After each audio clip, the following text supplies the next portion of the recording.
The first of 4 between the Menlo Park Legends and the Sonoma Stompers. Friday and Saturday here at Arnold Field, and a twin bill slated for Sunday at the College of San Mateo.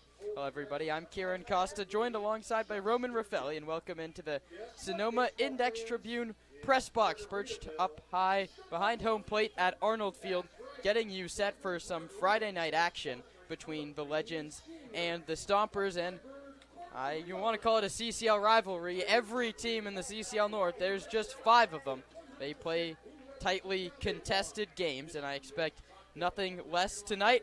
And Roman, let's start with yesterday. The Stompers get back in the win column, a 7-5 victory, and really feels like the first victory that they earned. They scrapped. It was their first comeback win. What can you say about the team's effort yesterday, especially 2 cricket numbers in those middle innings? Yeah, it all started with Devin Laginto on the bump. He went 5, worked really fast, got the Merchants on their heels quickly, and he also struck out 8, but then the whole lineup was able to contribute. We saw a huge game from Esteban Sepulveda, and I mean, the whole order found a way on pitch, walk, offense through 9 innings, and that's what they're going to need to continue through CCL play. Yeah, the Stompers haven't shown a lot of fight in games where they get down. They trailed the Merchants 2-0 last night. They took a 3-2 lead. They immediately gave that back 5-3.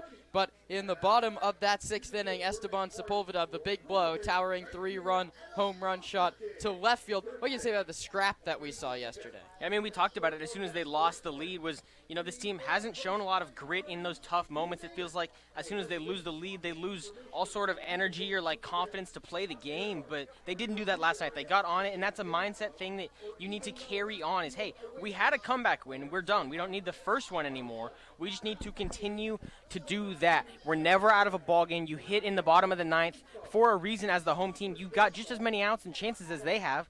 Don't let them take advantage of more of them than you do. Just go out, play team baseball, be scrappy, and don't look up at the scoreboard. Yeah, Esteban Sepulveda was the hero last night. He drove in 4 runs, 2 doubles, and of course that big 3-run home run to go along with a walk and a run scored. It's early in the season to say the term coming around the corner at the plate. I mean, he was just 1 for 10 coming in. That's barely a sample size to come around to.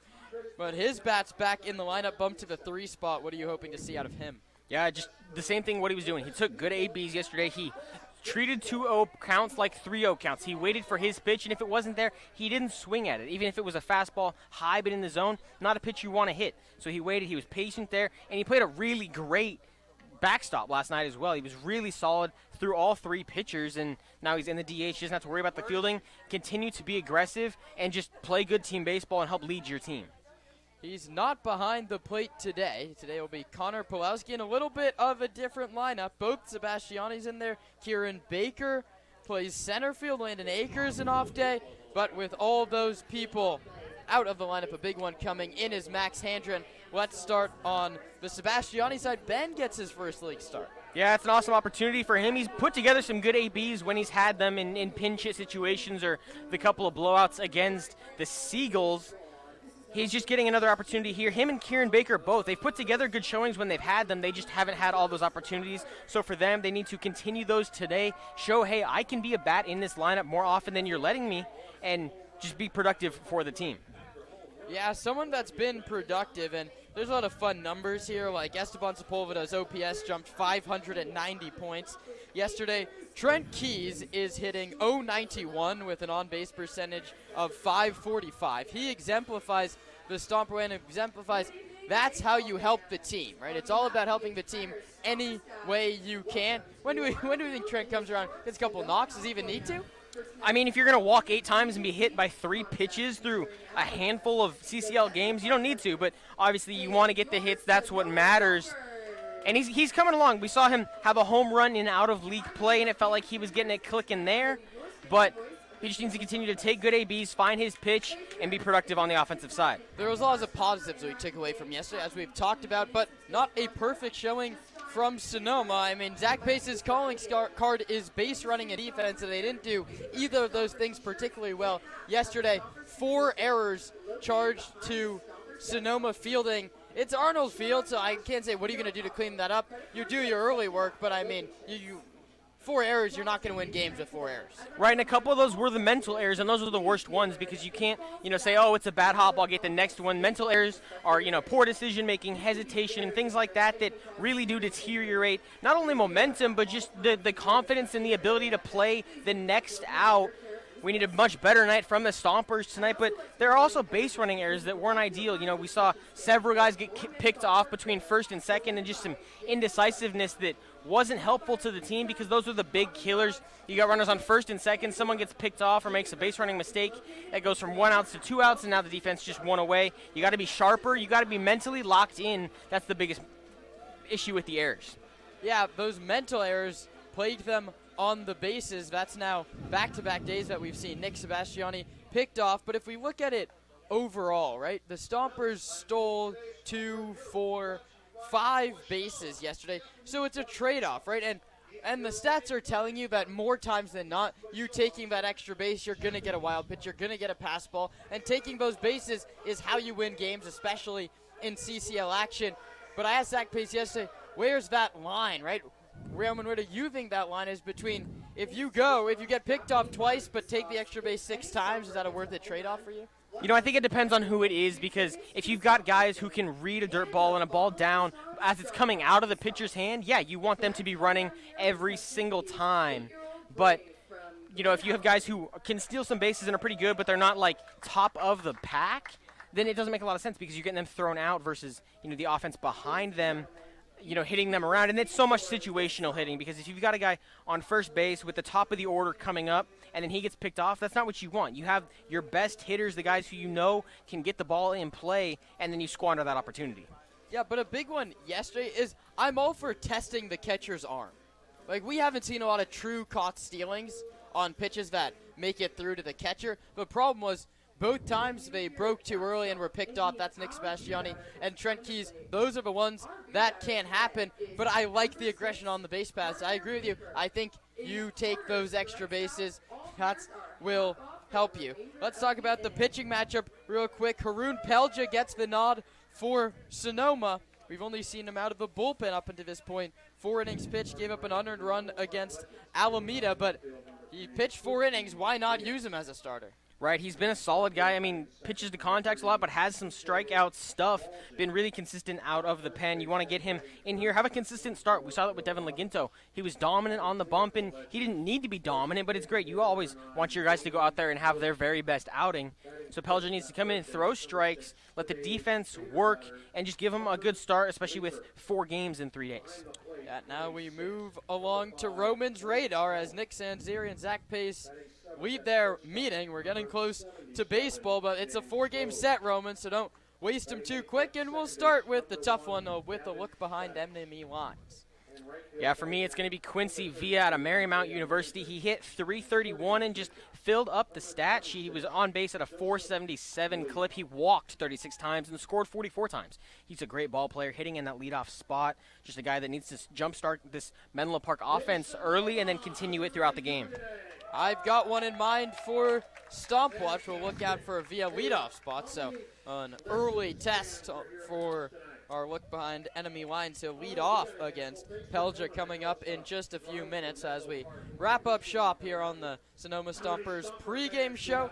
Roman, who's your Stomp Watch player? One jumps off the page for me, but we'll see where you go with it. Yeah, I'm going to let you talk about your guy. For me, it's going to be Esteban Sepulveda. He had a great night last night. 3 extra base hits. The OPS jumped significantly. He's seeing it well. He's confident. He's got a new number on. Maybe that new number, new magic, and that's what we're going to need to continue from him. But obviously, you've got a guy you're excited about as well. It should be an exciting lineup. I do have a guy I'm excited about, Mr. Sonoma, Max Handren, back for his 3rd stint with the Stompers, the local kid, Sonoma Valley High School. He played here last year, end of the season. He had .425, Roman, in 8 games. It's a guy that really changes your lineup. In CCO play, you have one guy who can use your post-grad spot. It is a collegiate league, so a majority of your players, all but one of your players in this situation, still have eligibility in their years of college. Max Handren, a guy who got a 5th year due to COVID, just wrapped up what was a redshirt senior year. That's going to be all of his playing days for Handren, who wrapped up his time at Cal. Solid season at Cal, 242, 9 home runs, but a big one with that is that's tougher competition. He's an ACC of all player now, is with the conference alignment there. I don't have a Stomp Watch player. It's not my segment of the pregame show, but I'm going to go with Max Handren. Watch out for him. Always a threat. Now his third time donning the Stomper home whites as they take on the Legends coming up in just a few minutes. That's all the time we have today on the Stompers pregame show. When we come back, it's the first of 4 under the Friday night lights between the Stompers and the Legends on the Sonoma Stompers Broadcast Network.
Welcome back inside the Sonoma Index Tribune press box. I'm Kieran Costa, joined by Roman Raffelli, getting you set for some Friday night action here in Sonoma County. The 4-4 Sonoma Stompers take on the 2-3 Menlo Park Legends in the first of a 4-game set between the CCL North rivals. Haroon Pelja gets the ball for Zach Pace, a 6'5", 235-pound right-hander from Melbourne, Australia. Played last season at Youngstown State University out in Ohio. The 22-year-old senior had an 8.28 ERA in 29.1 innings, and the number that scares you is more walks than strikeouts for the Penguins. It's been a long road to get there, though. Spring Hill College to Howard University to Ventura College. He finds his way to Youngstown and now finds his way across the world and across the country to pitch here in Sonoma. His second league outing, 4 innings pitched, the ERA is 0. He did give up an unearned run, 2 hits, a walk, and 3 strikeouts. And he faces this lineup announced by the 2-3 legend and their manager, Nick Sanzari. The left fielder, Quincy Villa, leads off, followed by the center fielder, TJ Schmalzi. The first baseman, Will Robbins, hits third, then the DH, Dane Most. The third baseman, Carter Bleeker, hits in the 5 spot, followed by the catcher, Blake Cowens. The shortstop, James Bowes, the second baseman, Gavin Shaddix, and the right fielder, Isaiah Landry. Round out the 9 for Nick Sanzari and the Legends, coming off a game against the Blues last night. Sonoma obviously got the win last night. That was a big one for them. Got back in the win column 7-5 over the Merchants. The Legends beat the Blues 14-2. That was 2 days ago, beg your pardon, June 11th at the College of San Mateo, where we'll be on Sunday for 2 games. Twin Bill on Sunday, that's on the Mixler. But let's focus on this one. We've given you the lineup, we've given you the pitcher. Let's give you the defense. There's a couple of Sebastianis in the outfield. Benz in left, Nixon right, with Kieran Baker splitting him in center. Handren, Boardman, Libby, and Keys goes third to first. Quincy Villa, the left fielder out of Marymount, is set to dig in from the right side. The Legends wearing their visiting black jerseys with the numbers in green. The Stompers in the home whites. Navy numbers on the back, orange numbers on the front. Pelja is ready. Villa is ready, and let's do it on a Friday night in Sonoma. First pitch of the ball game misses inside. It's 1 ball and no strikes. Villa hit .331 with a .447 on base percentage, a hot season at Marymount. 2 home runs and 26 driven in. The pitch. Pelja finds the inside corner. According to home plate umpire Dean Poteet, he's helped by Gary Frieders down the first baseline and Kevin Addington down the third baseline.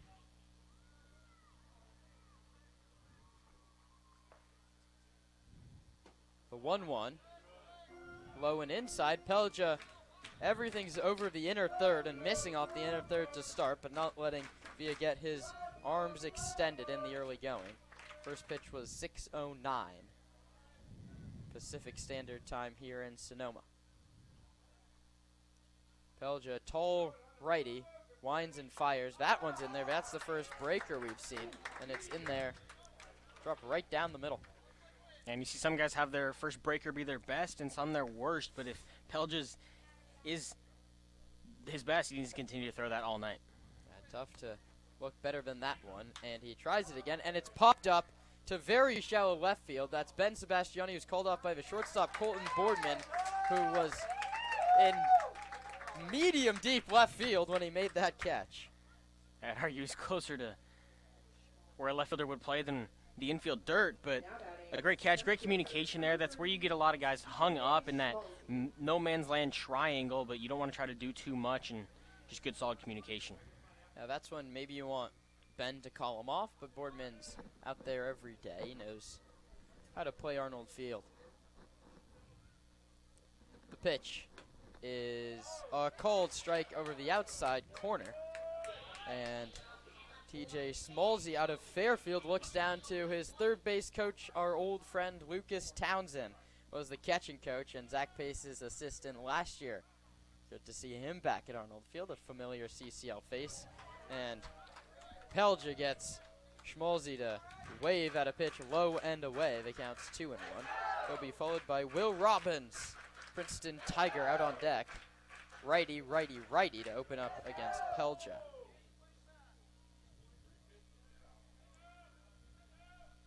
.02 coming from Pelja. Has a couple to work with Schmalzi, and that one was in on his hands. A check swing foul straight back to the screen. Handcuffed him. Yeah, that's the 2-seam from Pelja. Runs a little bit up into the arm side, just rode too much there.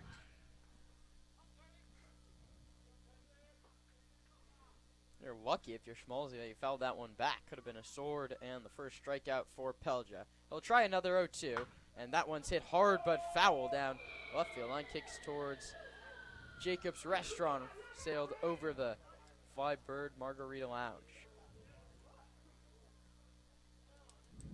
This is one of 3 CCL contests, CCL North contests, San Francisco and Alameda, Menlo Park and Sonoma, and then San Luis Obispo and Walnut Creek. We're focused on this one here. Pelja working ahead to Schmalzi, and that one's lined hard but foul. Yet again, he's been out in front of the last 2, but ball's hit on a line. Continuing to pound the off-speed pitch. I don't hate that here, especially early. You want to have a good feel for it, and if you've got him way ahead, you want to keep trying to pound that, but you might want to change the location here. Maybe, try putting one in the dirt that he's just going to whiff at and not foul off. Yeah, Schmalzi's been in swing mode so far. Pelja ready to deliver another 0-2 pitch, and it's fouled back to the screen again. 7th pitch coming, and the count's 0-2, which means that's 5 straight foul balls, but it's 6 straight foul balls, actually. Pelja looking for a put-away pitch. He has a couple ones to waste if he wants to. He's just pounded the zone so far. Stumper in field playing all the way back on the outfield dirt. And Pelja pitches and struck him out swinging. He wins the battle on a high fastball. And that's exactly what we said, Roman. You have to go out of the zone. He's swinging 6 pitches in a row. It's hard to get out of swing mode. And that's a really nice sequence. You oftentimes see pitchers, start to lose kind of their awareness of where they want to go or what pitch they want to throw when a guy fouls that many off, but he did a great job being assertive with the fastball high. 2 outs, nobody on for Will Robbins. The Ivy League first baseman awaits the first one from Pelja and takes high and tight. Robbins played his college ball last season at Princeton, 12 games, 259, and drove in 7 out of New Jersey.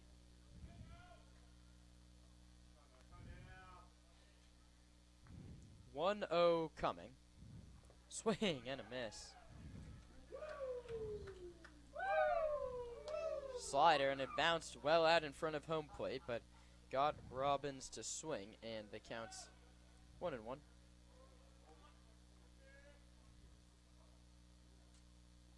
1 ball and 1 strike. Pelja has retired the first 2 he's faced, looking to make it a 1-2-3 first, and that slider works again. 1-2. Pelja looking sharp. It's been 2 hitters, but that slider has the Legends hitters fooled. 1-2 coming. Pelja comes set at the belt. Stayers in to get a sign from Pulowski, delivers, and struck him out. An ugly swing from Robbins. We saw a lot of those in the first. Pelja picks up a couple strikeouts in a 1-2-3 frame. We're scoreless between the Legends and the Stompers, with Sonoma coming up in the bottom half.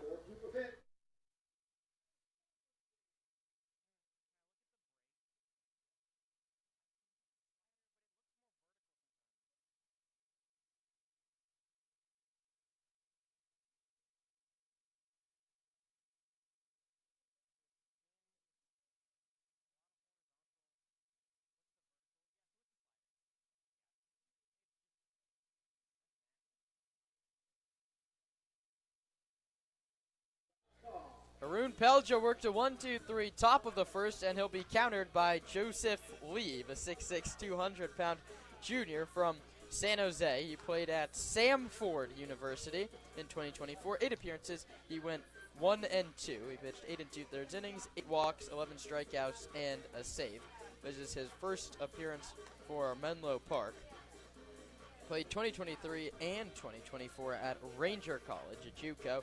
And this is the lineup he faces as announced by manager Zach Pace. Colton Boardman leads off, followed by Max Handren and Esteban Sepulveda. The second baseman, McCann Libby, who's been a mainstay in the cleanup spot. And then the center fielder, Kieran Baker, hits 5th. The right fielder, Nick Sebastiani, he's been a mainstay in the lineup through a couple running miscues, but his bat's coming around, or at least that's what we hope. The first baseman, Trent Keys, the catcher, Connor Pulowski, and the left fielder, Ben Sebastiani, round out the 9 against Lee. Again, we have a Couple behemoths on the mound. Pelja's 6'5", but Lee matches him at 6'6". So arm slot's going to be high for both of them. This should be fun. The defense behind him is Via in left, Schmalzi in center, Landry in right. Bleeker and Bose on the left side of the infield, Shaddix and Robbins on the right side. Blake Cowens, the battery mate for Joseph Lee.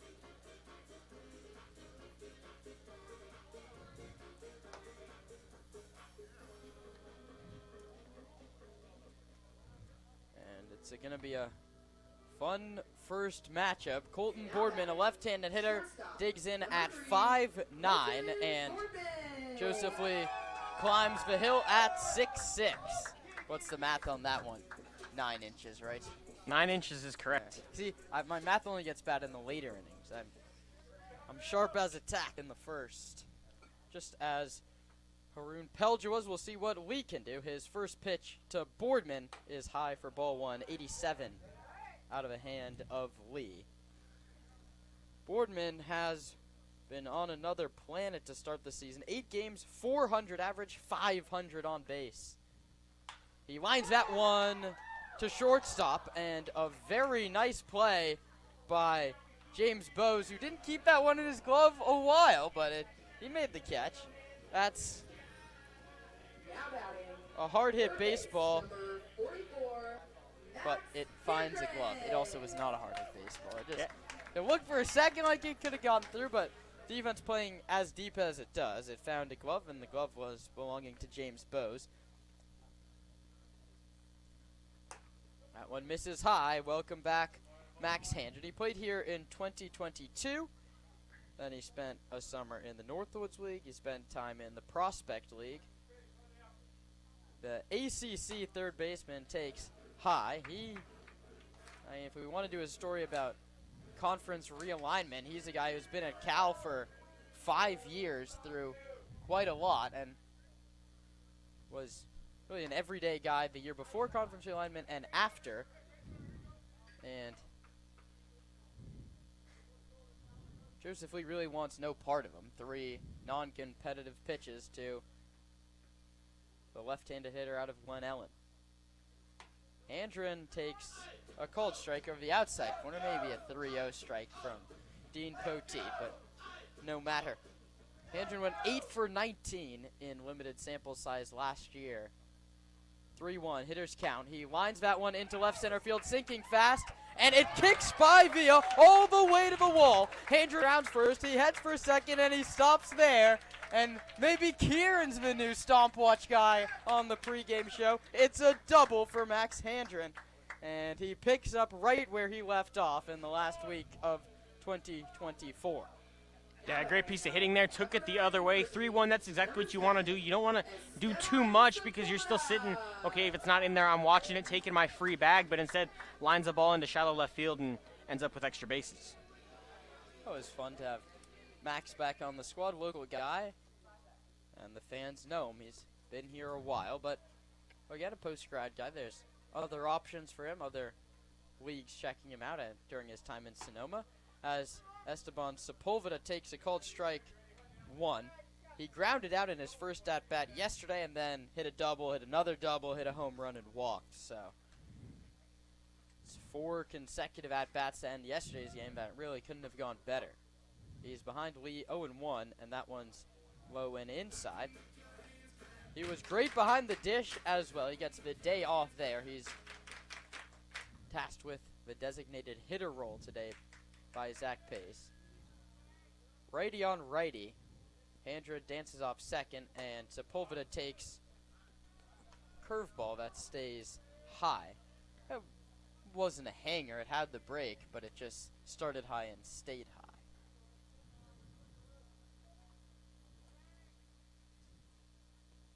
2-1 coming to Sepulveda, and it's crushed towards center, but Schmalzi has a beat on it. Chasing back into the alley, he makes the catch. Handren tags and heads for third. He was jogging, but he speeds up a little bit and is in there. So it's not all the extra base hits we saw yesterday, but it's a productive fly ball to center, and now Handren's 90 feet away, and Blake Cowan's job gets much more difficult. You might see a Stomper special.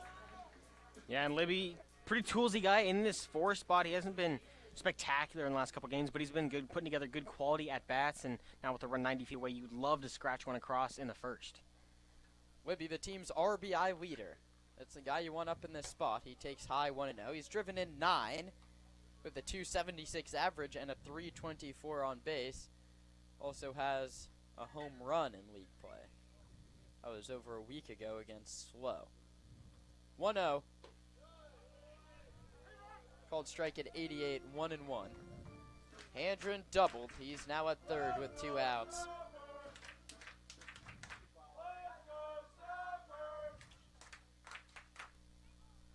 One.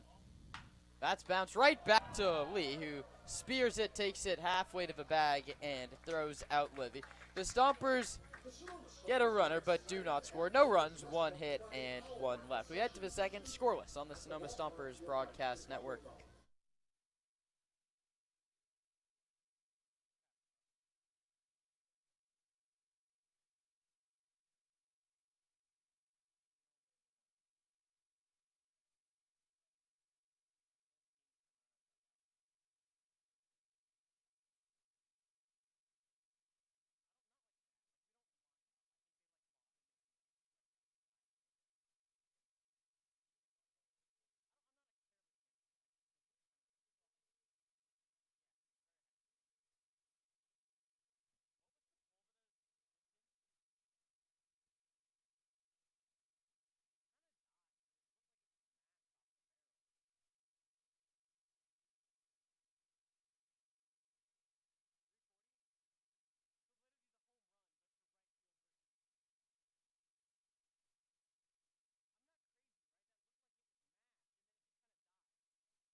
Haroon Pelja knocked him down 1, 2, 3 in the first. He now has to face 4, 5, and 6. Dane Most, Carter Bleeker, and Blake Cowens. Most out of Iowa Western. He had a solid year out there. 303, 441 the slash line. He drove home 16. No one to drive in here except himself as he takes the first pitch of the second inning for a called strike. And a fun little Dane Most fact for you. He's a Colorado native, and he hit 303 this last spring, which is actually a Colorado area code phone number. So there you go. Thank you, our resident Coloradan. Is that how you say that? Can't be right. 0-1 is sent towards center field. Baker in the sun. He settles under it to make the catch. He made one of those, what I call now like a Trent Grisham catch. He didn't move the glove, and he just let it drop right in.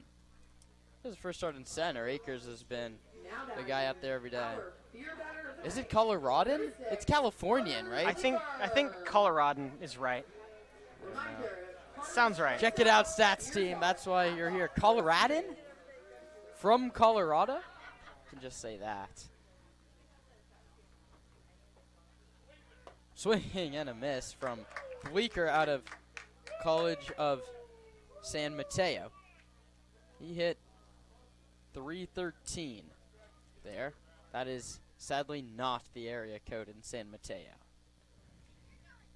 0-1. That one sent towards center. Baker tests it again. This time he catches it again at the belt, but they all count the same. A casual showing out in center from Kieran Baker, and one CSM Bulldog lines out to the other. That brings up Blake Cowens. University of Illinois at Chicago, not University of Chicago. There's a big difference between those two. I would take an over 50% difference on the acceptance rate if I was a betting man. Nothing against University of Illinois at Chicago. That one's outside, 1-0. And just a continued great start here from Pelja. He got a great first inning to start at 2 strikeouts and then 2 quick flyouts to left.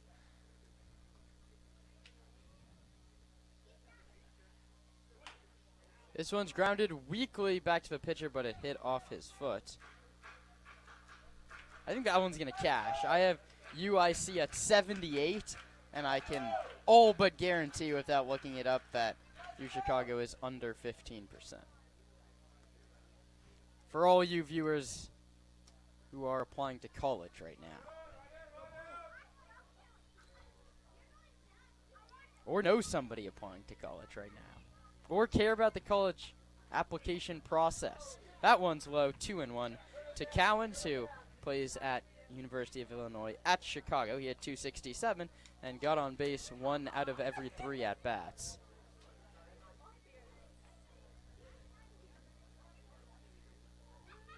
And Pelja will step off back behind the hill. He's behind Cowens, which he hasn't really been all inning. He's put it in the zone, and it hasn't really induced weak contact. 2 decently hard-hit balls to center. Kieran Baker's been there both times. Flag in center field. Blowing out. Swing and a miss. He's fooled him on the same pitch twice this at-bat. It's that slider curveball. We can just call it a slurve for now, but it bites down and away to a right-handed hitter. Pelja set up for strikeout number 3. Sets at the belt, stares into Pulowski to get the sign he likes, finds one and delivers. That one misses low and outside. I think he tried to go back to the same pitch. Did not start close enough to the zone.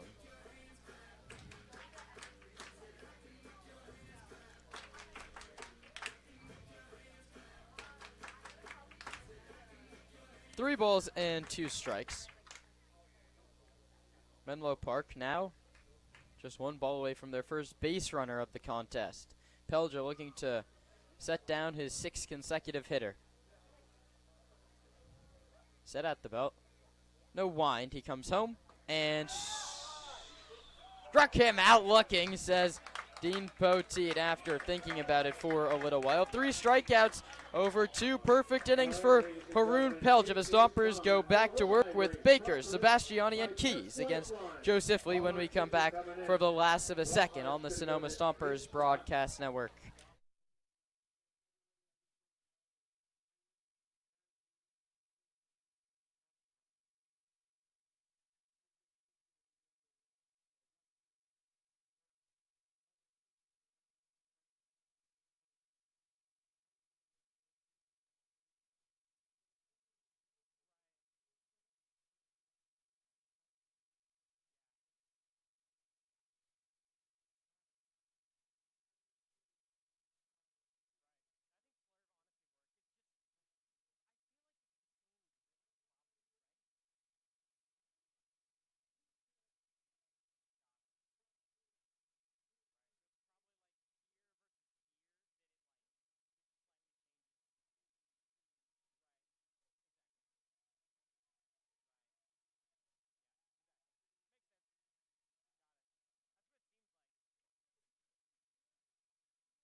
Kieran Baker digs in to start the second inning for Sonoma. Max Handren double was all they got against Lee in the first inning.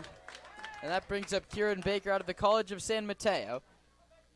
He'll be very comfortable on Sunday when we play at the College of San Mateo, the Legends' home ballpark. That one is high and outside, 1-0. 87 miles per hour with the fastball. Nick Sebastiani out on deck. The 1-0 to Baker is hit high in the air to right center field. Landry has a beat on it, and in right center, he makes the catch. That brings up Nick Sebastiani, 208 average, but a 367 on base, so it's always interesting to try and play the numbers between those two, right? Because a walk's as good as a hit. You're going to hear that from the coaching staff, but the Stompers get runners in scoring position. They haven't been getting the hit. And Mr. On Base, Trent Keys, 545 OBP in the on-deck circle. Exemplifies that more than most. He's hitting .091. 0-1.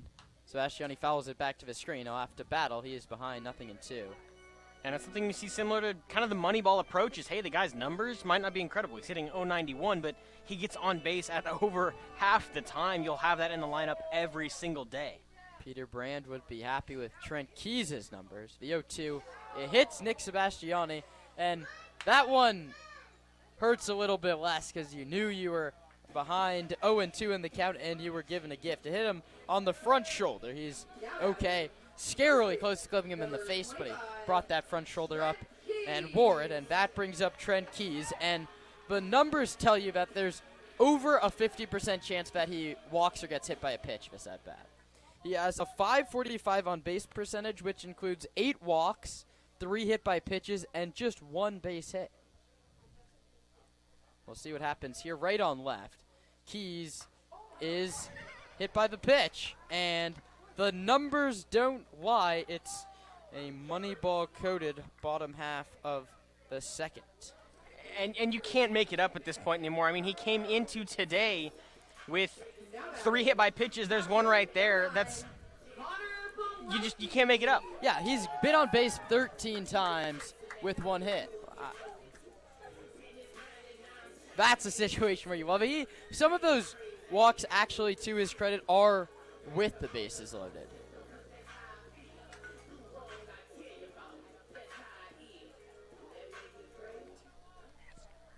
They are not. He is yet to pick up. He got an RBI walk in out-of-league play. The pitch to Pulowski is low. Connor is the catcher tonight for Sonoma. This is Pulowski and Sepulveda. They're both in the lineup. Zach Pace using his backstops. And Sepulveda can't come out of the lineup, and really in Somerville, why catch him 2 days in a row? Pulowski takes a late called strike off the corner at 89. I mean, if you're Connor Pulowski, you look back and say, I want that one when I'm behind the plate in the top of the third. And it's only becomes a problem when you start not getting that call the other way. The 1-1 to Pulowski is low inside, missed his spot. Counts was set up away, had to come back and catch it low and inside, but kept it in front, and that's all that matters. Stompers have 2 on, poised to take the extra base, and really poised to take the first run of the contest. Scoreless in the second. Pulowski grounds it foul past Jacoby Heyer in the first base coaching box, and Dave Hoke over at third. But don't expect a lot to get through Blake Cowan's Lucas Townsend, who's coaching third base. Also a catching coach. Caught his whole college career, that rounded out at Sonoma State a couple of years ago. Graduated this year. Congrats to Towney on that. 2-2. Pulowski checks his swing. The appeal to first, absolutely not. And the count runs full 3-2. One more wide one loads him up for Ben Sebastiani. It'll be interesting to see what pitch he goes with here, because Pulowski watched the curveball and then fouled one off, but pretty ugly stances on both. Payoff is popped up. He went with the fastball, 89, top of the zone. Pulowski got his bat on it and fouled it back up over the screen. We'll do it again from 3-2. And pitch number 7 coming. Pitch count already up to 25, and there's just 1 out in the second. Lee gets a ground ball to the left side. Gloved by Bleeker. He goes to second for 1, and that's all they'll get. And the Stompers have been sliding very early, peeling off, unwilling to get that runner's interference call. Nick Sebastiani goes to third base. Trent Keys is erased. It goes 5-4 fielder's choice. That's how Pulowski's on first. And now Ben Sebastiani looks to drive in his cousin, who's 90 feet away over at third. Hitting room on the right side. Sebastiani, slightly open stance. Right on right. Lee pitches, and Ben takes high. He is set up in left field today. His cousin Nick is set up in right. Pulowski leads off first. Not running. Sebastiani takes low. That's 90. That's the firmest one we've seen so far, and it's 2 balls and no strikes. And Sebastiani enters today just 5 at-bats, but he's 1 for 5 in those. He's put together some good ABs, but does have 3 strikeouts. 2-0 to Ben. There's the curveball, and it stayed high, said Dean Poteet. Hitters count 3-0, and you don't want to flip the lineup to Colton Boardman. Colton just 4 RBIs, but he's done nothing but produce. That one's off the glove. Here comes Nick Sebastiani, and it's a Stomper special. A wild pitch scores a run. And the Stompers strike first 1-0, and Ben won't get the RBI for when his cousin scores, but he was at the plate for whatever that's worth. Pulowski goes to second, and Boardman won't get the bases loaded at bat, but he likes the 1-0 lead a lot more. 4-pitch walk from Ben, and there's now first and second with 2 outs. He squares to bunt and pulls it back high and tight. Bleeker will now be on alert. Maybe not. He's still playing just even with the bag, a little bit behind it down the third base line. I mean, Boardman has 4 swipes, but multiple infield singles. He takes called strike. Nice pitch. Right at the knees of the 5'9" Colton Boardman. Yeah, and Lee needed one there. You've given up 3 free passes, and then the pass ball scores when you were so close to getting out of the inning, but you failed to. You need to throw strikes here. Pulowski dancing off second. A big secondary. Boardman hits a high chopper to second, but an easy bounce for Shaddix, who throws him out at first, and the side is retired. The Stompers get a run without the aid of a base hit. 2 hit by pitches, a walk, and a pass ball send us to the 3rd inning, with Sonoma leading Menlo Park 1-0 on the Sonoma Stompers Broadcast Network.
we move to inning number 3. It's James Bowes, Gavin Shaddix, and Isaiah Landry.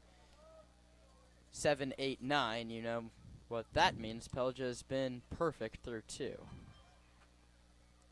The first pitch is low and outside. It's 1-0. A rowdy bunch of Stompers fans here on a Friday evening. Saturday, 6:05 tomorrow. 1-0. Is crushed to left. Ben Sebastiani's going to give it a look, but it's not going to matter. James Bowes enjoys that one as he unloads one over the left field oasis, and just about as quickly as you can, Menlo Park gets the run back. We're all tied at 1. And just a great piece of hitting there. He saw it out of the hand, got the foot down, sent the hands, and sent that ball deep to left, and no doubter off the bat of James Bowes.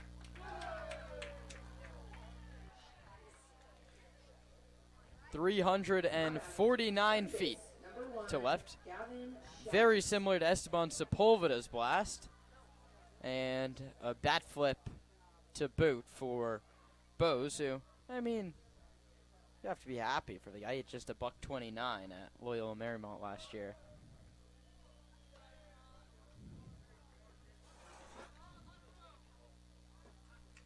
First one is over but low at 86 from Pelja.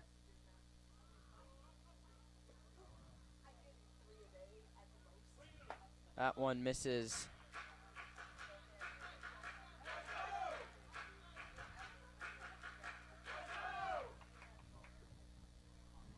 It's now 2 balls, no strikes.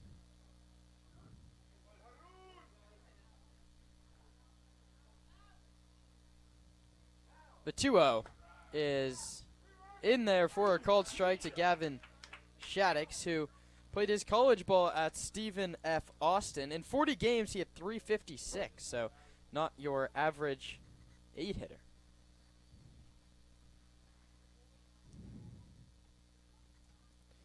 He takes a 2-1 that misses low and outside, and the count's 3-1.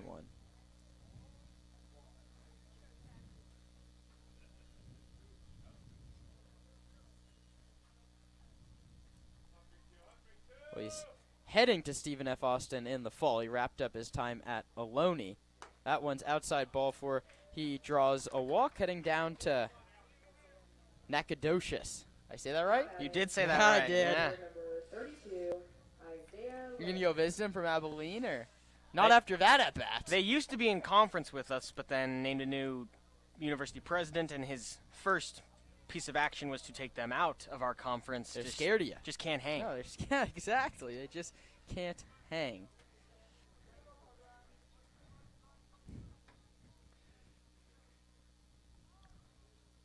Landry squares the bunt and gets it down up the first baseline. Pulowski's going to glove and throw. So it's a successful bunt. Goodness, for Isaiah Landry. Sacrifice works to second, goes Shaddix, and the go-ahead run is in scoring position. And a great bunt there from Landry in the 9-hole. You're asked to do a lot of different things, either set the plate for the top, and that's what he did there, but also a great bunt. He nearly got a base hit there, pulled it or pushed it down the first base side and ran along it. It's a nice piece of hitting. Pelja now has to work with a runner on second base now.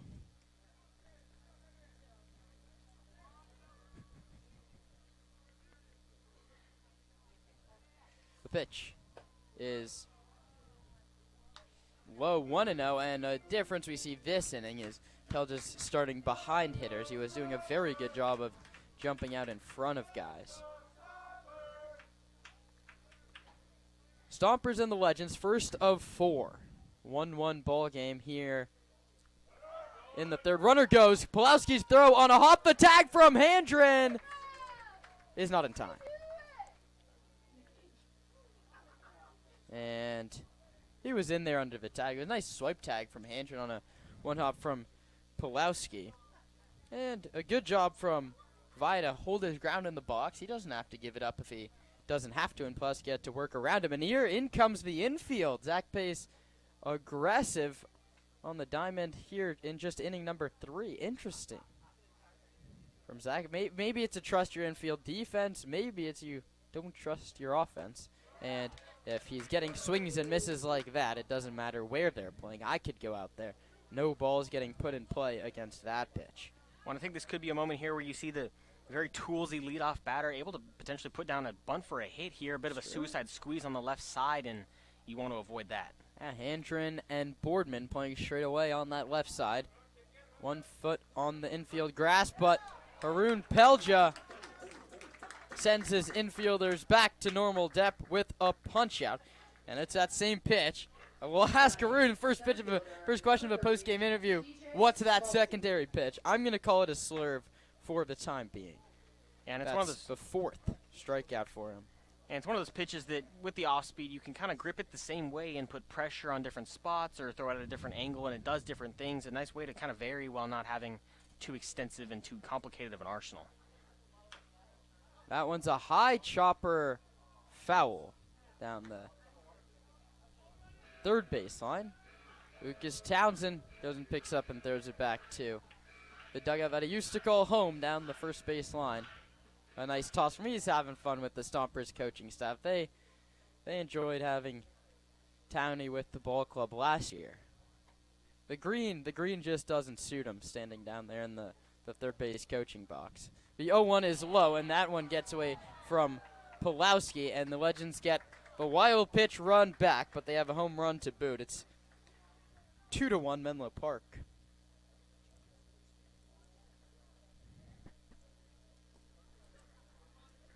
So now the bases are clear for Pelger, who doesn't really have a windup anyway, but what does it matter?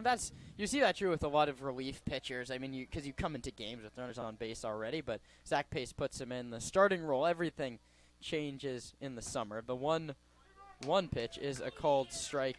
85 clips the outer corner, and the count's 1-2. And you also see some guys don't want to add one more variable with having a windup versus, pitching from the stretch 24/7. They just want to be consistent, have one thing that they can make sure of when they're on the bump. 1-2. That one's crushed to left as well. Sebastiani's going to give this one a look, but he has a beat on. Now he's coming in, and he makes the catch. That one had some carry for a second, but Ben Sebastiani catches it coming towards home plate. 2 runs on 1 hit, and nobody left. The Stompers now trail the Legends 2-1 as we head to the bottom of inning number 3.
Max Handren digs in from the left side to start out inning number 3. He'll be followed by Esteban Sepulveda and McCann Libby. The first one to Handren is called strike 1. Max turns around and asks Dean Poteet. I mean, these guys have seen each other a lot over the past 3 seasons in the CCL. Max asked thought that one was low. Dean said it's a called strike, and he pops this one up to left. Vaya heads towards the line and runs it down. 1 away. That brings up Esteban Sepulveda, who, don't worry, he got out in his first at-bat in yesterday's game and turned it on after that. We talked about it in the pregame, but his OPS went up 590 points. And if you're a Stomper fan, you want to see the first at-bat out and him still wearing number 7. Both those things happened. Exactly. He swings first pitch here, and that one will get out of play. It's strike number 1. It's rivalry weekend, or not, across the MLB, or not rivalry weekend, but the 2 biggest rivalries in the sport, the Yankees and the Red Sox, the Giants and the Dodgers. But we're focused on a CCL North rivalry today between the Stompers and the Legends. The road squad leads 2-1, and the road pitcher leads the count 0-2 over Esteban Sepulveda. McCann Libby waits on deck. Stompers got a run on a wild pitch with a runner at third base. The 0-2 to Sepulveda is a curveball that stays high. That curveball is sort of the same spot every time. He's trying to start it high and drop it in there, which you're going for a called strike there, right? If Sepulveda's sitting on that and it catches too much of a plate, that's at the letters and 72. A called strike or a pop out, and we've seen several. I mean, Handren's just a moment ago was hit really high. He popped up that high pitch. You're aiming for a called strike there, or, you know, them to get under the ball and have an easy out. Libby is the second baseman on deck. He'd love to get his chance with a runner on base, looking for that 10th RBI. He'd be the first Stomper to double digits. Sepulveda strikes out swinging, so the only way he'll get there is with the long ball, which he's already done once this season. First strikeout for Joseph Lee. And we saw the double from Handren in the first, but since then, I mean, barring a couple hit by pitches, Lee's been very solid. Lee pitches to Libby, and he cranks this one to right center field. Landry moving over, but he's under it to make the catch, shy of the warning track out in right center. So Libby swings first pitch and gives it a ride. It was 92 miles an hour off the bat. It carried 323 feet, but ended up in the glove of Isaiah Landry. We head to the 4th. Roman Raffelli takes over the play-by-play duties for the middle innings, with Menlo Park leading Sonoma 2-1.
Back for the top of the 4th here at Arnold. It's Will Robbins, Dane Most, and Carter Bleeker. Harun Pelge is still on the bump. He delivers first pitch low.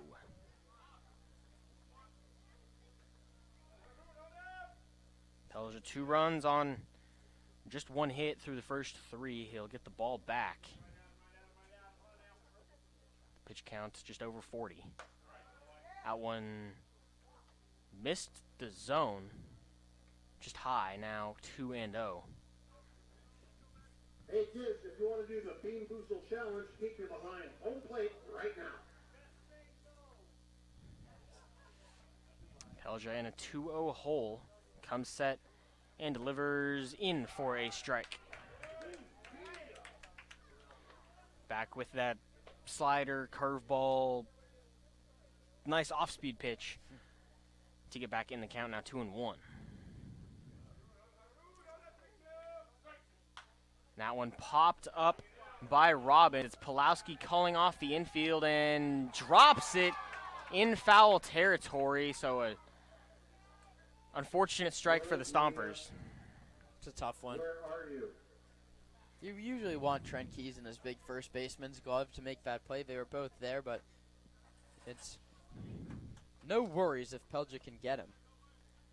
And you don't typically have pitchers really trying to field balls unless it's right at them, and catcher's glove about 90% padding, but no harm, no foul here. You just need the out of Will Robbins. The 2-2 swung on and missed, the 5th of the day for Pelja. Yeah, Connor just wanted his pitcher to get those strikeout numbers up. Just padding the stats a little bit. Brings up Dane Most, who flew out to center field.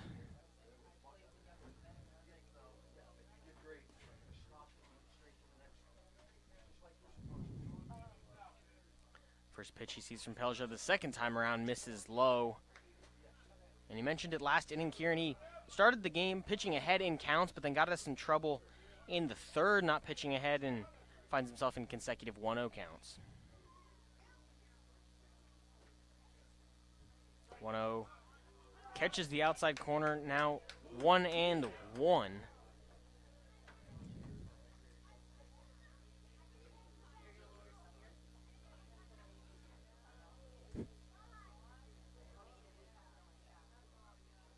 And the 1-1 nearly got a swing, but misses outside and low.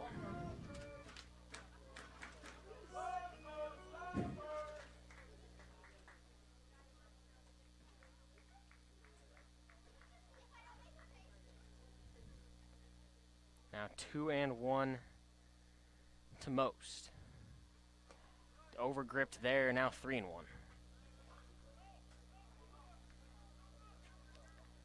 Bleeker on deck, Cohen's in the hole. All three sat down in the second. Was the bottom half of the order that proved troublesome for Pelja. The 3-1 hit right back at Pelja. Looks like it got a piece of him. Libby's going to try to make the play, but it pulls Keys off the bag. A nice choice there. Not trying to make an extraordinary grab. I believe that'll be a single that stays on the infield. Yeah, a lot of those we saw yesterday where you don't want the pitcher to hit it at all, and the defender had a chance. That one slowed this one down in the infield. Not like McCann really had a play on it either way. That's a single into center field if it doesn't hit Pelja, or a single on the infield if it does. Now Bleeker standing in the box. Would be a nice time for Pelja to induce his first ground ball of the outing. First pitch in there for a strike. We've got the Sonoma faithful predicting it out of the hand or telling Dean Poteet what to call. They were right there. And Bleeker, tonight's beer batter in the ballpark. Now 1-1. The beer batter, if he strikes out, there's half-price beer at the concession stand for anyone joining us for their first time on the broadcast, but unfortunately you can't enjoy the benefits if he does strike out. You're in Sonoma. Get in the car. If he leads off the inning, you can make it by the time there's still half-price beer. Now 1-1. That one swung on and missed, just one away. You can't enjoy via broadcast yet, but with technological advancements, I'm sure Sunday you might just be able to. That discounts good for umpires too. Everyone at Arnold looking to enjoy some half-price beer. Pelja gets his sign and comes set at the belt. Lifts the leg and delivers 1-2, misses outside. I'd take a ground ball over the beer right now. Go ahead. Maybe we can get some 2-for-1 deal at Arnold for a double maybe, play. We'll have to maybe. check with the marketing team Get on you, that. Let's get you on the marketing team with ideas like that.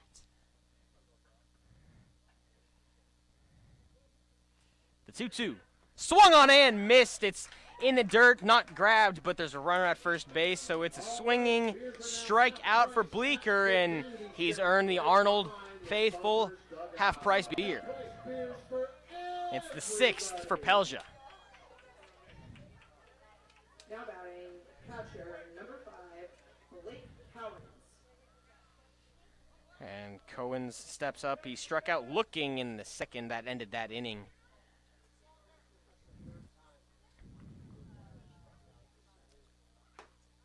First pitch on the outside corner for a strike. That's now 3 consecutive games, right, where you've picked the beer batter and he struck out at least once. And the Sunday was that great. That can be your full-time. That and marketing and on the mic, you perfect. can do it all. Runner fakes the go. Pitch just misses on the outside corner.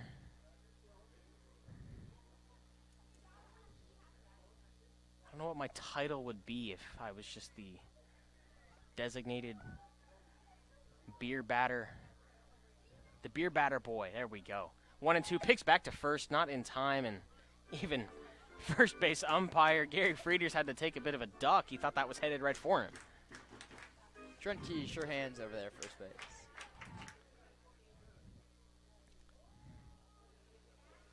Most leads off first, held on by Keys. The 1-2 to Cohen's. Runner goes. Pulowski throws down in time, and he gets the tag down, holds on, and McCain Libby tags him out. It's 2-4 to end the inning. A runner on, but no damage. We'll head to the bottom of the 4th here on the Sonoma Stompers Radio Broadcast Network.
Kieran Baker leads off the bottom of the 4th. He flew out to right on a pretty hard hit ball in the gap, but a nice play from Landry. That was in the 2nd inning. He'll be followed by Nick Sebastiani and Trent Keys, the first 3 up for the Stomps. The same 3 that took the bat in the 2nd. First pitch in for a strike against Baker, who thought about it, checked his swing, but was called anyways.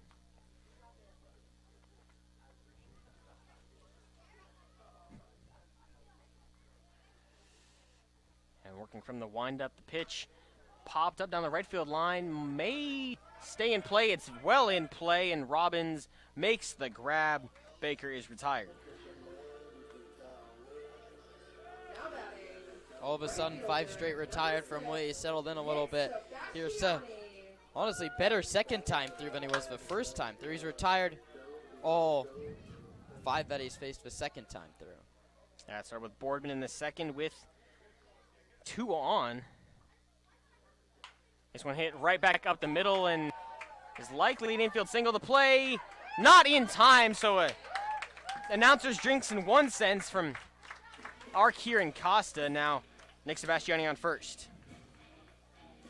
Now batting, first base, number 25, Trent Keys. A tough play up the middle.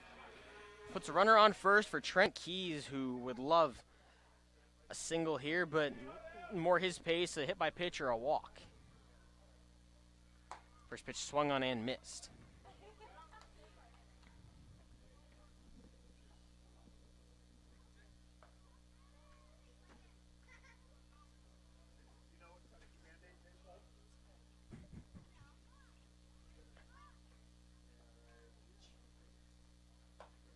And the second one cut on, now 0-2 to Keys.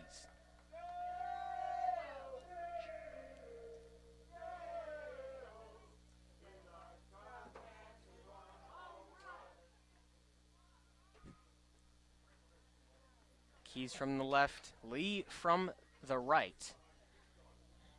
The 0-2 delivery hits him for the second time today, and it's getting ridiculous. It feels like he's superhuman, and leather and lace just has a magnet towards him. What is happening with Trent Keys? That guy, on-base percentage is all that matters. Your average isn't going to drop below 091 because you only have plate appearances, no at-bats. It's 2 hit by pitches now. It's the third for Lee in the game. Trent Keys and Nick Sebastiani, the 2 victims. Now Pulowski takes a healthy hack there, misses. This is exactly the situation Pulowski came up in the second inning. That was 2 on and 1 out. First and second, same situation. 0-1 to Pulowski. Fouled back, squeezed, but now 0-2. And you might be looking at the stats on point streak and thinking that we're doing something wrong. There must be a miss hit on Keys with an on-base percentage that high and just 1 hit. But everything accurately recorded. 0-2 to Pulowski, fouled back. Stompers threatening here, looking to regain the lead. They scored first, but gave 2 up in the top of the third.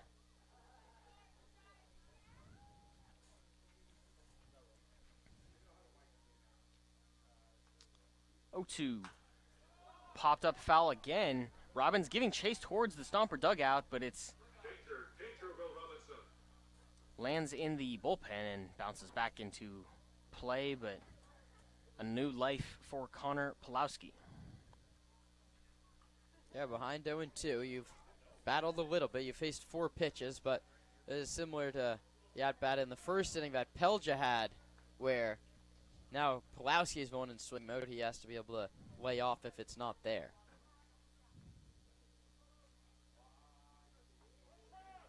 The 0-2, no pitch. Someone called time. I think Connor asked for time. So we'll redo the pitch. It was an off-speed pitch into the zone. Ended pretty much middle. 0-2 to Pulowski. Fouled back again. Battle.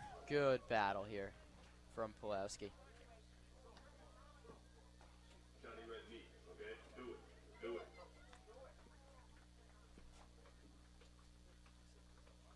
We'll do 0-2 again.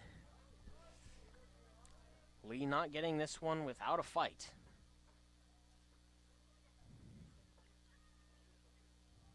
The 0-2. Hit into deep right field. Landry charging to grab it. Sebastiani's going to tag from second, and we're going to have a play at third. Sebastiani slides in time. Yeah, that's a good at-bat from Pulowski. You're down 0-2 the whole time. You get that runner to third base. Sebastiani, he scored on a wild pitch last time. He would love to do the same thing here. This inning is shaping out eerily similar to the second inning. Kieran Baker gets out to start the inning, then back-to-back, and Sebastiani and Keys get on base. Pulowski, fielder's choice, sets him up first and third. Last time, a wild pitch scored a run. It brings up Ben Sebastiani, who walked and doesn't get credit for the RBI because it happened on a wild pitch after ball 4, but was at the plate when Nick Sebastiani scored. He takes ball 1. Didn't see a Freaky Friday, second inning and fourth inning today. I didn't see a strike. He's yet to see one this at bat, though. It's just one pitch. The 1-0 in for a strike.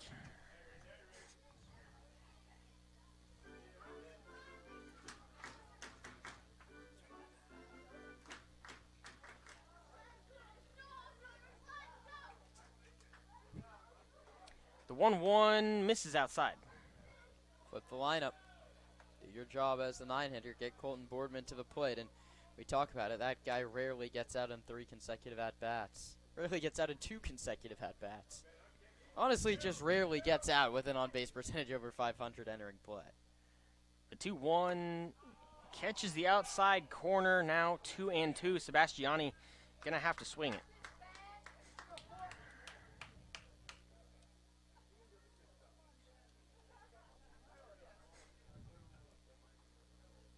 Leaks at the 2-2, runner goes, it's in the dirt, and they're gonna try a cut play here, but it was at the feet of Bose at short, nearly trouble, but recovered there.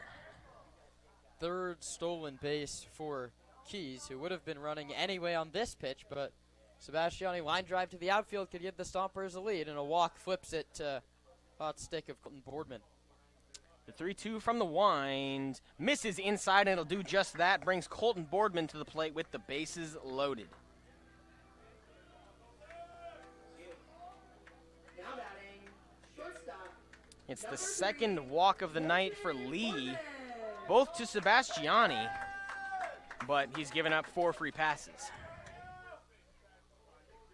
Boardman from the left, Lee from the right. The first pitch swung on, tipped back, 0-1.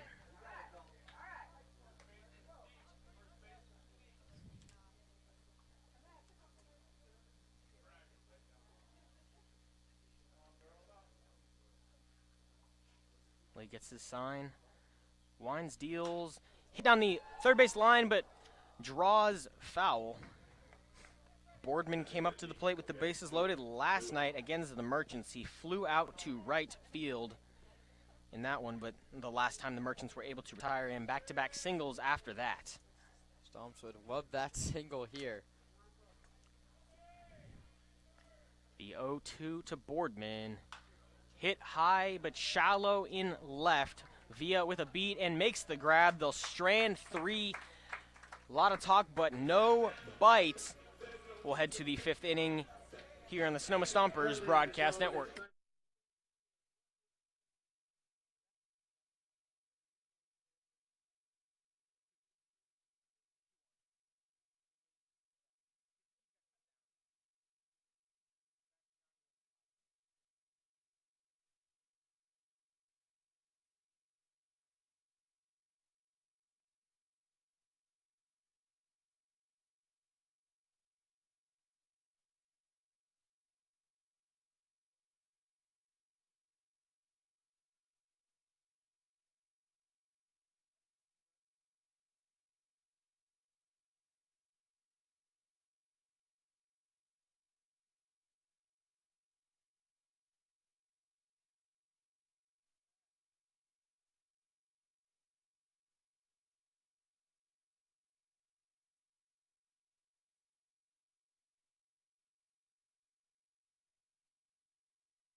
It's a new arm on the bump. That new arm for the Stompers is number 27, Brandon Leon.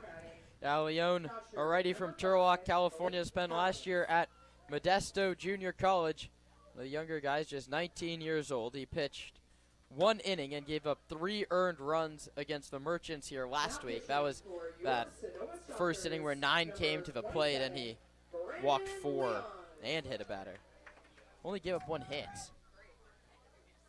He's out ahead of Cohen's 0-1. Now 0-2. A nice start there. Cohen's came to bat in the 4th, but the caught stealing at second base ended the inning, so he'll be back up there. Now 0-2. Leon outside. Pelja's day is done. He went 4 innings, gave up 2 hits, 2 runs, both earned. He struck out 6 while walking 1.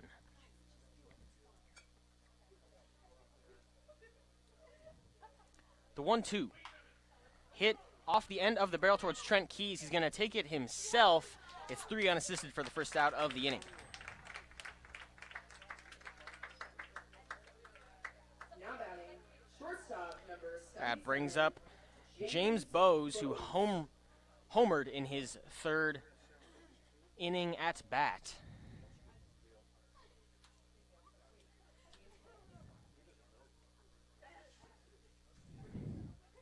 It's right on right with Bowes, who hit just 129 out at Ohlone College, now headed to SFA, as Kieran mentioned, in the 3rd. The 1-0 in for a strike, 1-1. Yeah, Leon's fastball sitting there around 88 miles an hour. We'll see how that compares to his first start.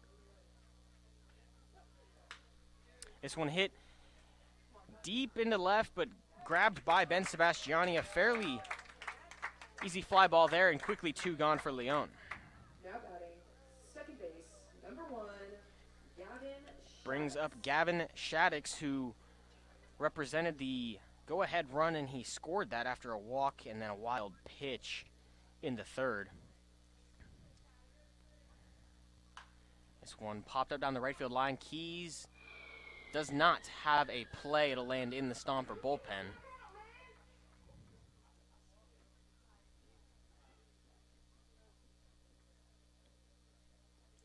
Leon, a 2-pitch pitcher, a fastball and a slider. On 11-mile-per-hour difference between the two. The fastball at 88. The 0-1, that was the slider, no-go from Shaddix, now 1-1. That would have been his first swing and miss on the slider all year. He's turned 21 entering this appearance and had yet to get a whiff. The 1-1 catches the outside corner. That's the fastball there. A bit of 2-seam run on it, and I mean, if he's yet to get a swing and miss on the slider, it would explain he was roughed a little bit in his first outing. The 1-2 hit towards Colton Boardman. He fields it on 1 hop, throws it across off the back foot. Not in time. Keys couldn't scoop it, and he's going to be down to second. Pulowski's going to throw there, and it looked like there was a play, but he'll slide in safe in what I believe is a throwing error on Boardman, and then an advance. In the front row, you need to check your windshield.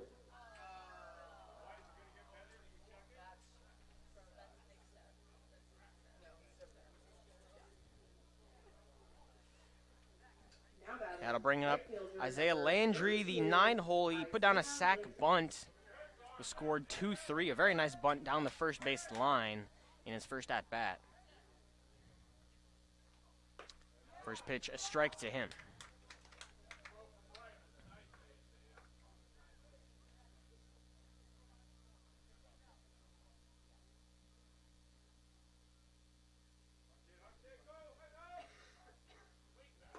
That pitch misses low and into Landry. Now 1-1.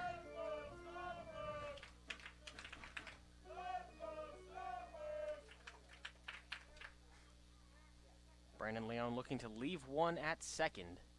It's 2-1 in favor of the visiting Legends.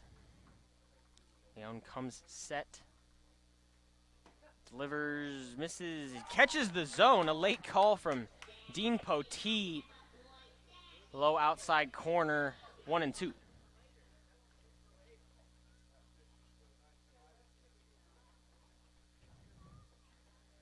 Will it be the first slider whiff for Leon? The 1-2 hit towards third base. The throw across, not in time. Keys had to come off the bag to get it. It was Handren's first play on the diamond, and he isn't able to record the out. Left fielder number 3, Quincy Villa. It's a tough error to go against Max, but I think you have to charge it to him. So back-to-back errors by the left side put runners on the corners with 2 outs. It's Quincy Villa, a pop out and a strikeout so far today. First pitch in for a strike. A nice early fastball there from Leon. You never know if guys, especially at the leadoff spot, are kind of default swing first pitch or take first pitch, but he steals one there. The 0-1. Similar spot, chopped towards Boardman. The throw across into Key's chest, and just in time, a half-step beat on Villa. Leaves 2 on. We'll head to the bottom of the 5th in Sonoma.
Number 44. Joseph Lee did not make a start in his 2025 spring at Samford with the Bulldogs, not to be confused with the Cardinals of Stamford, but he's made a nice start here for the Legends. First pitch popped up by Max Handren, and it's the shortstop, Bose, ranging into left field to make the play, but he's gone 5 1/3 here, 4.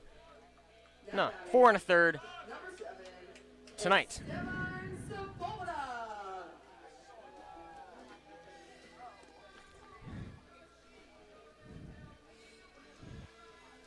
Sepulveda had a great night you've heard us talk about, but he's 0 for 2 so far this evening. First pitch he sees, checks. Does not check the swing. Had to check down to Gary Frieders at first base. He went.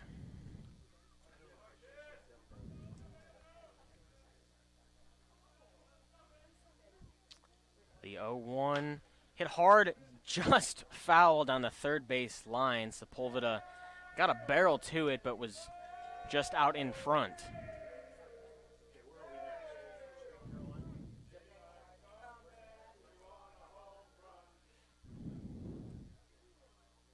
Now 0-2, Sepulveda has to defend the dish. 0-2, hits high, but middle left. It's an easy play for Villa, 2 gone. Now batting, second base. It's what we see from Sonoma a lot. Even when they get a run, the bats go quiet for innings at a time. It's the third flyout in just an inning and a half for the Stompers. That fly out to left. Pardon me. Now Libby at the dish. That pitch misses high and out. I mean, the last 5 outs have been recorded via the flyout of the pop out.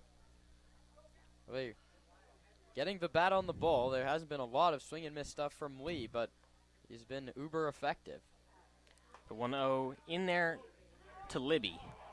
Lee just pitching to contact. He's just got 1 strikeout, but he's also keeping the Sonoma bats off balance out in front of the off-speed stuff, and not a ton of fastballs, but they haven't been able to get to him. The 1-1 misses inside. Now 21 to Libby.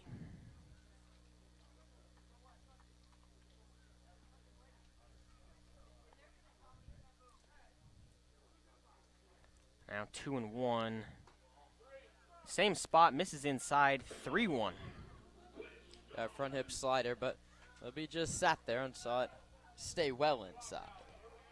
And approaching the 70 pitch mark, the stuff begins to deteriorate a little bit, a little less break there. 3-1, hit high and deep to left. But Schmazel there to make the catch. They go down in order. We'll head to the 6th. Legends with the 2-1 lead.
Top of the 6th in Sonoma. Brandon Leone back on the bump for his 2nd inning of work. First pitch misses inside. It'll be Schmalzel, Robbins, and Most due up for the Legends. TJ Schmalzy. That one fouled back down the right field line. Evens the count at 1 apiece.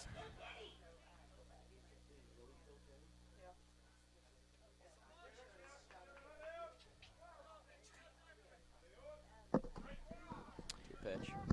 Great pitch there on the outside corner. Now 1-2.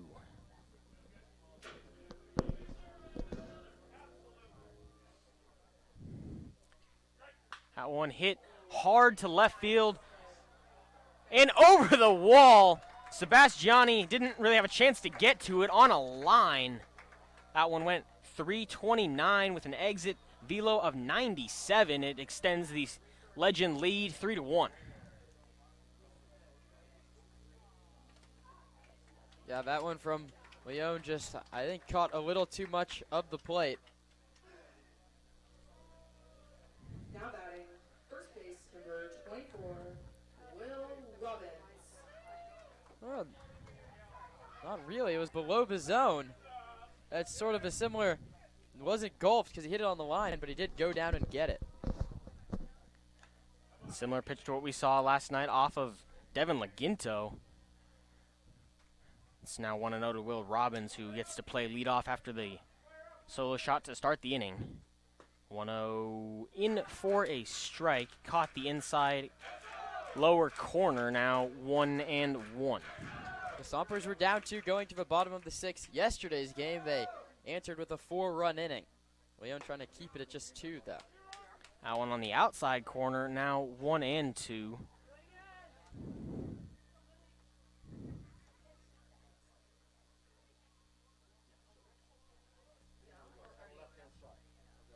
Right on right, Robbins. It's swing and a miss. Strike 3, down goes Robbins for the 3rd time tonight. Now batting, number 9, Dane Most. I'll bring up Dane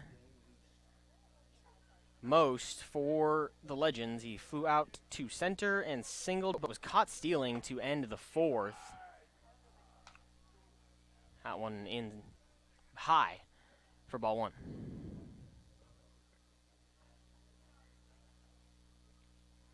Now the 1-0 chopped just down the third base line. They're going to let it roll foul. That one should have been called at home plate. Had a hit off home, and we've seen Zach Pace come out to argue that a couple times this season. Lucky that this one went foul. It would have been an infield hit. Handren playing deep at 3rd. It's interesting how many times we've seen that just in recent games. I think we had 2 or 3 last night. That's the first today. Now 1-1. That misses high. The off speed from Leon.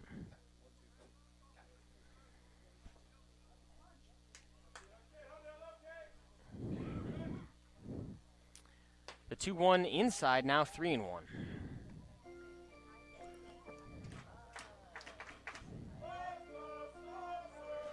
Leon didn't allow a run in his first, despite a throwing error in consecutive batters with 2 outs. That one catches the outside corner. Most threw the bat back to the dugout, thought it was outside. He might have a case. Now full to Most, looking to make the most of his 3rd at-bat. The payoff pitch fouled back.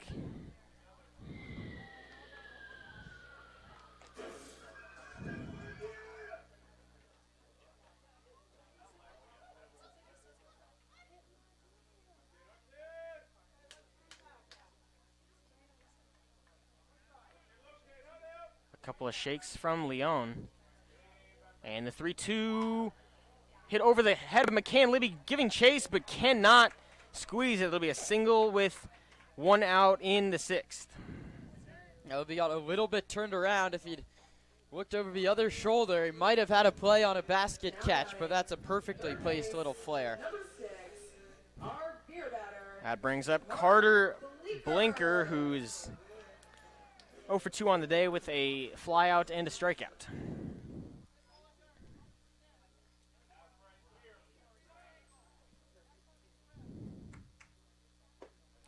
First pitch in for a strike.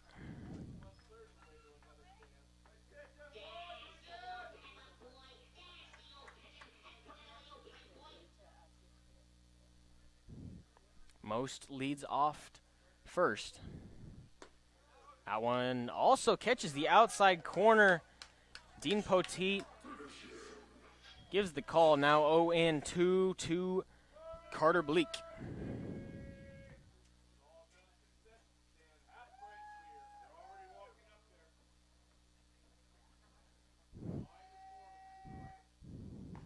The 0-2. In for a strike three call from Dean Poteet. Carter Bleeker sat down for the second of the inning and the second of his night.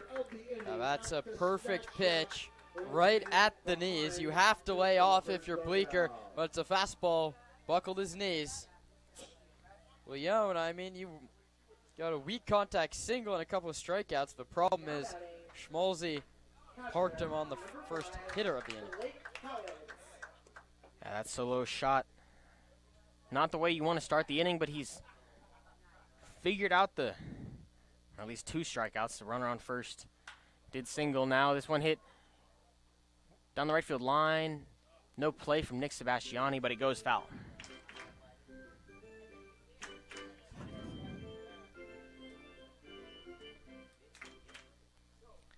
It's 0-1 to Cohens, who struck out in the second and grounded out to first in the 5th. He was the first batter that Leon faced. This one right back at Trent Keys, pretty much the same exact thing. A little cue shot off the barrel. A solo shot scores 1 for the Legends, but 1's left on. No errors in the inning. We'll head to the bottom of the 6th in Sonoma.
To Fuse surprise, it's Joseph Lee back out, looking for his 6th inning of work. He's given up just 1 run on 2 hits.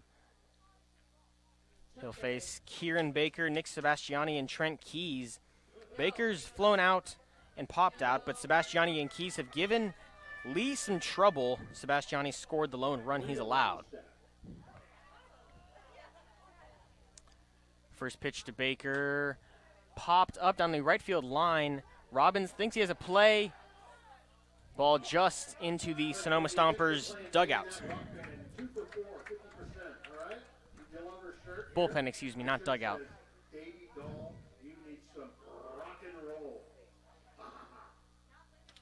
Now 0-1 to Baker. Roman Raffelli, Kieran Costa here on the Sonoma Stompers Broadcast Network.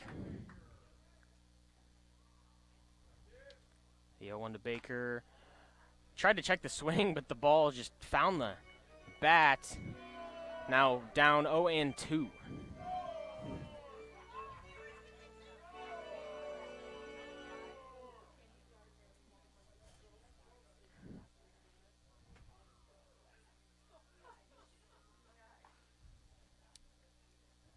The 0-2 to Baker.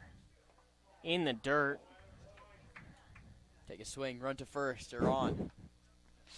one kicked about 15 feet down the line and well back off of Cohen's, who's put together a really solid night behind the plate. There was a pass ball that scored Nick Sebastiani. You obviously want that one back, but not much since. The 1-2 at the shoulders of Baker, now 2-2.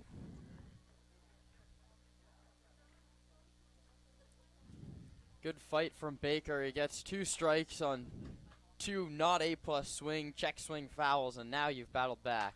And he hits this one at the shortstop, but a diving play can't be made by Bose. Kieran Baker's on with the leadoff single. Great at bat. There you go. You battle back, you do your job, and it pays off. The baseball gods look out for you on a seeing eye single like that. That'll bring up Nick Sebastiani. He's been hit by a pitch and singled. Today he scored after the hit by pitch, but was left at third in the 4th inning. Baker leads off first.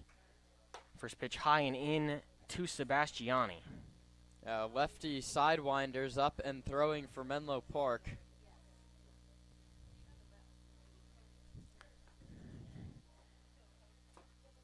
That one misses low and in to Sebastiani. Now 2-0. Baker, it's his 3rd hit of the year. All 3 singles. He has not stolen a base. The 2-0 swung on and missed. Sebastiani well ahead of the off speed. Yeah, that's not a swing that Coach Paul Maderena is going to be happy about down there in that first base dugout. You treat 2-0 like it's 3-0. Make him throw you your pitch, and that probably was not the one Nick should have been going after. And a 2-1 take, now 2-2, a fastball on the outside corner called for a strike. And Sebastiani, similar to Baker, going to have to battle here with 2. They're going to pick back to Baker, not in time. A nice block from Robbins, almost had to become a catcher there. Got to go the opposite way here. Shattuck shaded towards second base, double play depth, and Robbins holding him on at first. Baker goes, it's a hit and run, single into left field. Baker will go first to third. And Sebastiani thought about 2, but retreats. An excellent hit and run execute there. Moves Baker not just to second, but to third.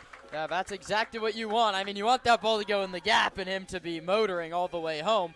But instead, you're set up nicely. Runners at the corners for Trent Keys. And feels like we've said this for pretty much all of his at-bats in recent games, but a hit better than a walk or hit by pitch here. First and third, no outs. In the 6th, we'll see a mound visit from Cohen's, but nothing from the Legend dugout.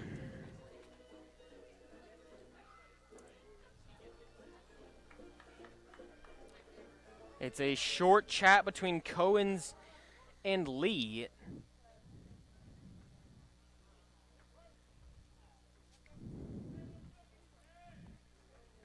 Keys from the left, Lee from the right. First pitch hit hard foul. It actually bounces off of the pole and back into the infield.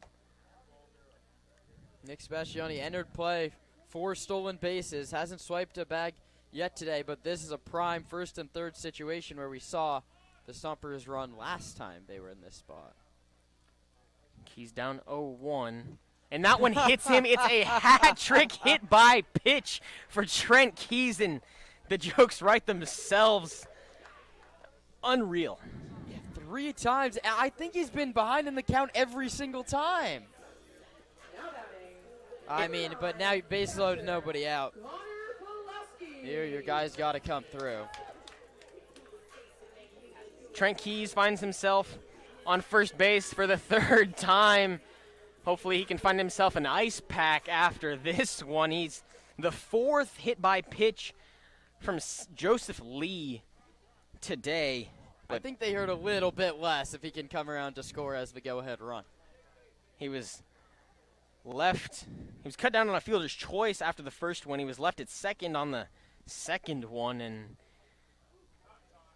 I'm sure he's hoping he can prove productive here after the 3rd.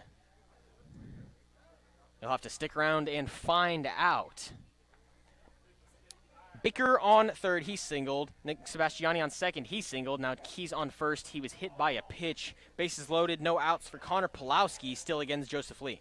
Yeah, Pulowski's come up first and third twice. He had a ground ball, or first and second, he had a ground ball to move runners to first and third, and a fly ball to move runners to first and third. He hits this one hard in the 5-6 hole. It gets through. It's a single for Connor Pulowski, and we're going to have a second run coming across to score. Throw up the line, now to third. Trent Keys slides in safe. Pulowski moves to second, and the Stomper offense has been waiting, threatening, and they finally take advantage. It's a 3-3 ball game at Arnold Field.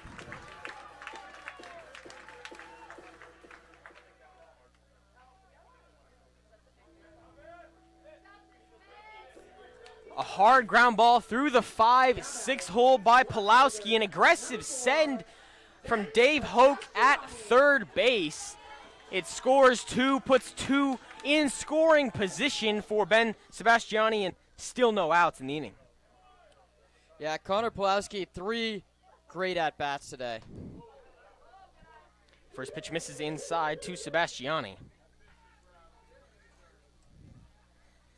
Thanks for joining us on the Sonoma Stompers Broadcast Network.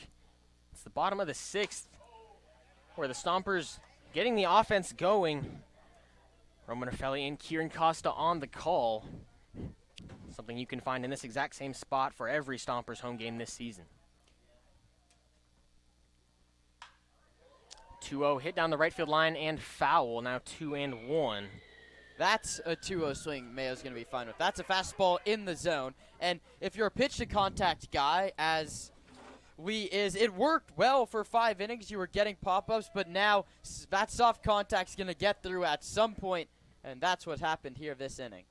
The 2-1 fouled back, now 2-2, and Lee was smooth sailing through 5 to 6th inning, proving troublesome. It's a little bit interesting that there hasn't been a pitching change made.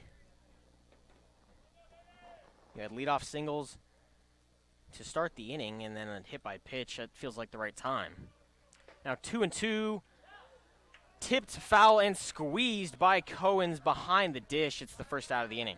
Talk about when you need a strikeout, he gets one. We talk pitch to contact all day long, and all he had to do was pitch to contact. Sonoma would get a run with the infield back. But now Boardman gets a chance. He's left 5 runners on. He's been the 3rd out of the inning with the bases loaded, and the 3rd out of the inning with 2 on base, but I don't think he's going to get a 4th crack at Mr. Lee. It looks like they'll make the change after 3 times through the lineup. Boardman, the fan favorite, 0 for 3 on the night. And it will be the exit of Lee. We'll introduce you to the new arm when we come back here in Sonoma.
The new arm is Paul Wheeler, and Kieran Costa's got some info and then some insight on Paul Wheeler. A lefty out of Los Altos, California, my hometown, if anybody cares. He did not play as a freshman at UCSB, but I mean, he was 3-year letter winner at Bellarmine College Prep down there in the Bay.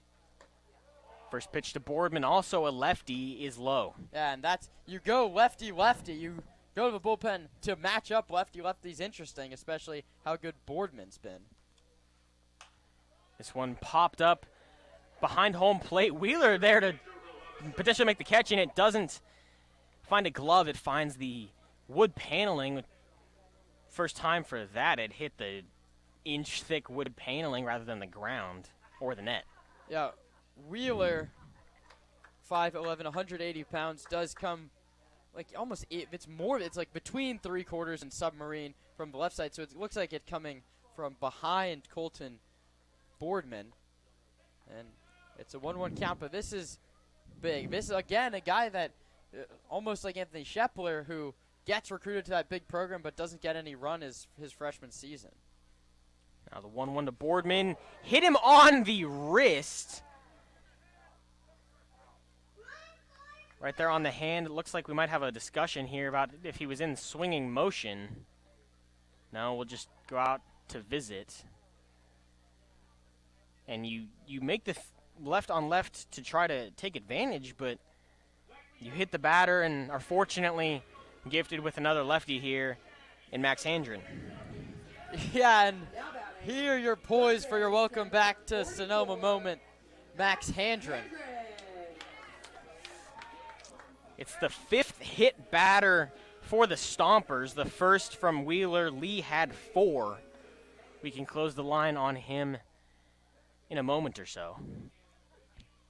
Handren, hard chopper to third. He's going to step on it, throw across, and not in time. The run will score. Handren safe at first, and Lazul isn't really sure what's going on. He's just kind of standing at third base. Pulowski's out at third. The force was made there. Boardman hadn't recognized that, so he was halfway to third, then went back to second. That's where the throw went, so it's going to go as a fielder's choice with an E5, I believe. Now batting, number 7, Esteban. That's an interesting one, because it's hard to give an error on like an assumed double play, right? Isn't that the rule of thumb in scoring, that you can never assume the double play? I believe so, but the error, I think, in my opinion, comes on the throw well up first base, because the throw was not on target. That's an objective fact. The moral of the story is the Stompers lead at 4-3, and it's another big 6th inning. So Trent Keys scores. Pulowski's cut down on the fielder's choice. That's 5 unassisted, and then Boardman's on second, Handren on first. That's all the runners, but we have to see if that one is earned or unearned.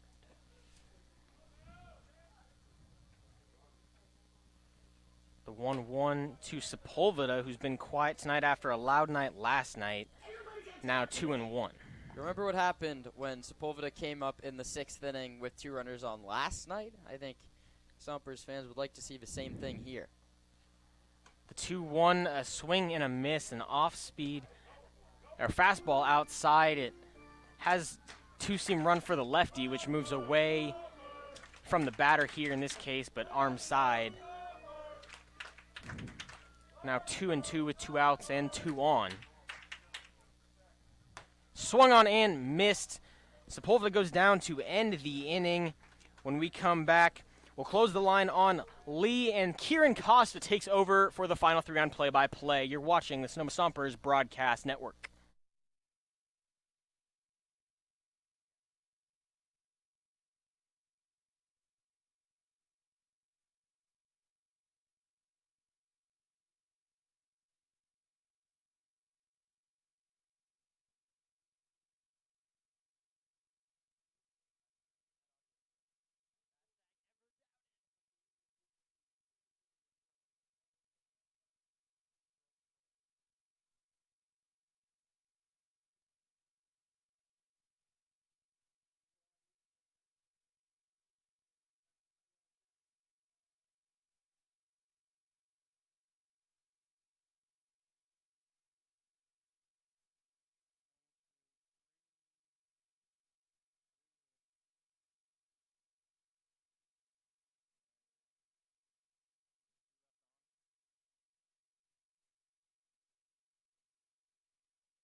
We move to the 7th, and much like yesterday's ballgame, the Stompers hang a crooked number in the 6th and take the lead to the latter 3 innings of the ballgame.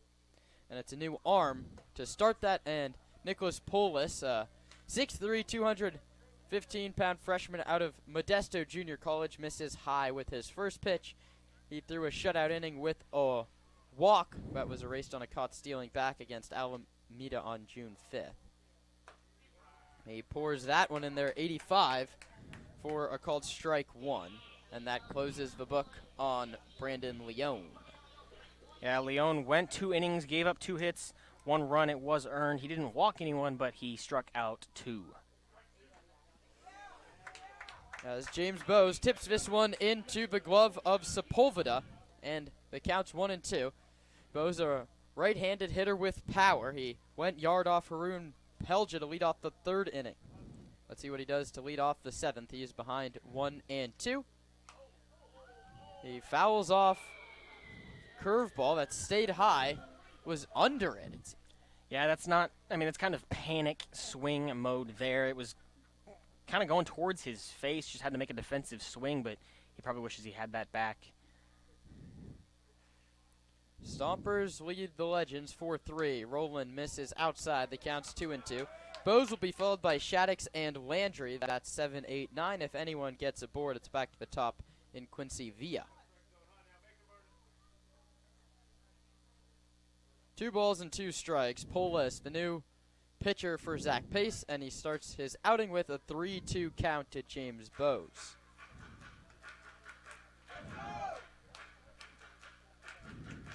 Pelja to Leone, now to Polis. First of a 4-game series between Sonoma and Menlo Park. You had half of your league matchups done with them in the span of 3 days. That one's popped up foul. A 7-pitch battle so far, and James Bowes, no matter what happens this at bat, has done a great job, because we say you're the first hitter against the new arm, you have to battle like a leadoff man, and he's had to show him the sink. We'll get another payoff between Polis and Bowes, and that one's fouled back to the screen. The battle continues. Right on right.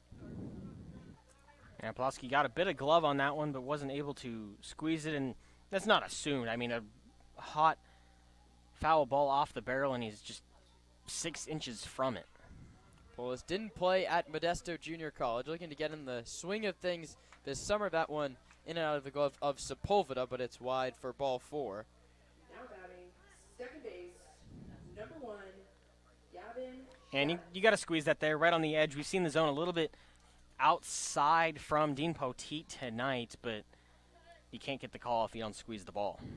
The 3-2 changeup was wide, and now it's Gavin Shaddix, who's walked and scored and reached on an error. He's behind 0-1. Facing his 3rd different pitcher in as many at-bats. Scored on a wild pitch. Stompers beat at their own game back in the 3rd inning. Shaddix leads off first base. Polis comes home and misses low and away. This is another one. These guys that don't play a lot in their college season have to really ramp up for the summer. Bowes off first base, and that one misses outside again. 2-1.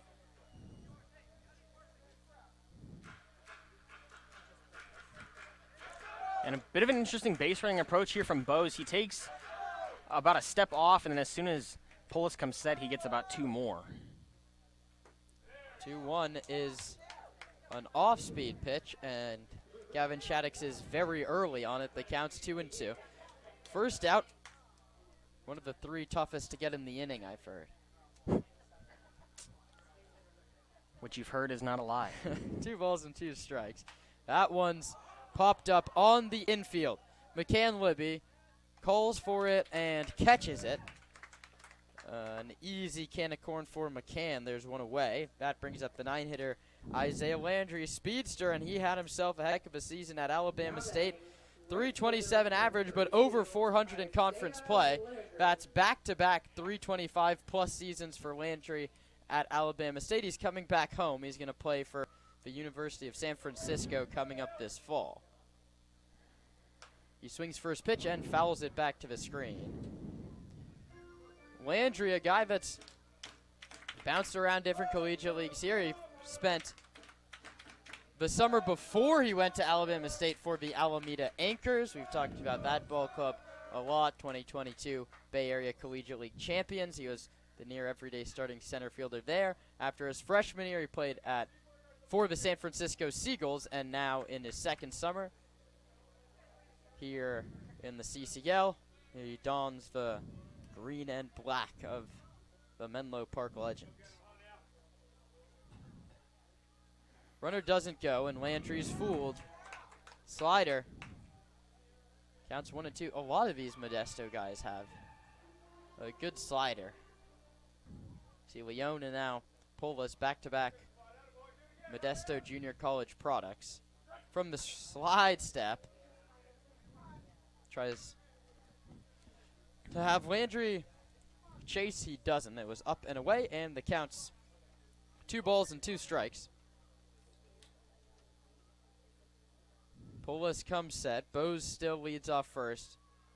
Dancing off the bag, and Polis notices and steps off. I think Connor Pulowski pointed over. No need for a pick back, but just make him think. And we've seen some relievers struggle to hold their runner, but a great job so far. That one gets past Pulowski to the screen. It's a wild pitch, and now the tying runs in scoring position with less than 2 outs. Bose moves to second base.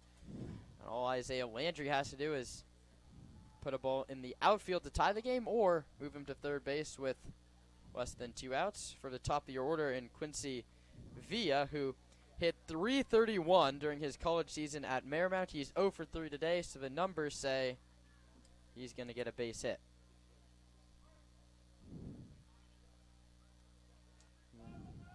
Payoff pitch coming here to Landry. Polis delivers, and Landry pops it up very shallow right. Nick Sebastiani coming on, still coming on, and he makes a running catch. Coming in towards the line in right field. Sebastiani, a natural left fielder, out of position today, but a nifty play from the Sonoma right fielder. I mean, now you're coming in glove side rather than coming in across the body. Right, and where that ball ended up, ideally it's the first baseman, Trent Keys, or the second baseman, McCann Libby, but it's a tough route for Keys, and Libby's holding on the runner at second, so he's got to go practically 120 feet to get there, but a great play from Nick Sebastiani. Now there's 2 outs, and Quincy Villa digs in and takes a called strike. Fastball at 88 over the outer corner, 0-1. Bull is looking to leave a man in scoring position. 0-1, delivers to Villa.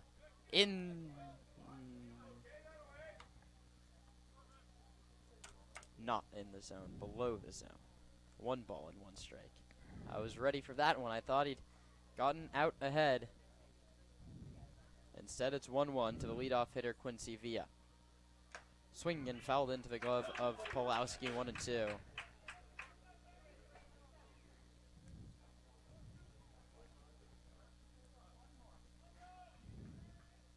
One ball, 2 strikes, 2 outs. The Stompers clinging to a 4-3 cushion here in the 7th.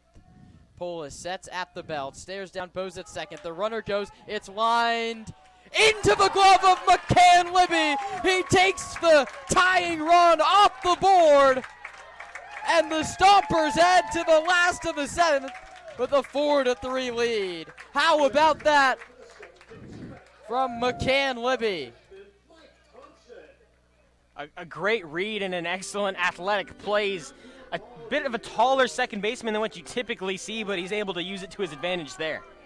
Time to stretch in Sonoma. The Stompers are lucky to be holding on to a 4-3 lead.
The baseball gods say you make a nice play in the field, you'll get your at-bat just an inning later, and McCann Libby stole a run all by his lonesome away from the Legends to end the top of this inning, and he leads off the 7th against Paul Wheeler and takes ball 1. Wheeler from the Peninsula, born in Redwood City, grew up in Los Altos, but played his high school ball at Bellarmine. And he got recruited to a perennial baseball powerhouse, one of the best, probably the best in California, University of California, Santa Barbara campus, and that one is high. Kicks off the glove of Cowens to the screen. Libby's ahead 2-1.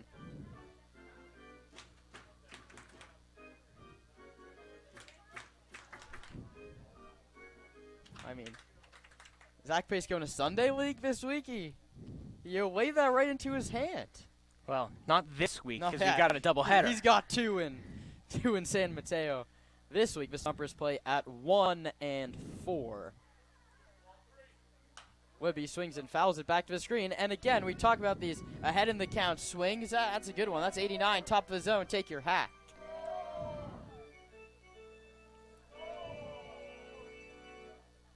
Wheeler didn't play for the Gauchos. A disappointing campaign overall for them. 2-2 is bounced foul right past Jacoby Higher in the first base coaching box. That's a nice swing. That's a nice two-strike approach. I mean, you protect on the outer third and you attack on the inner third. He just threw his bat head at it and bounced it foul.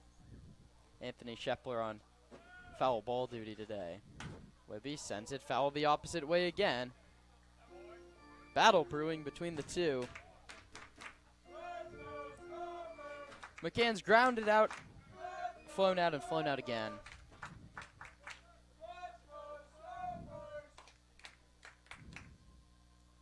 Two is outside 3-2.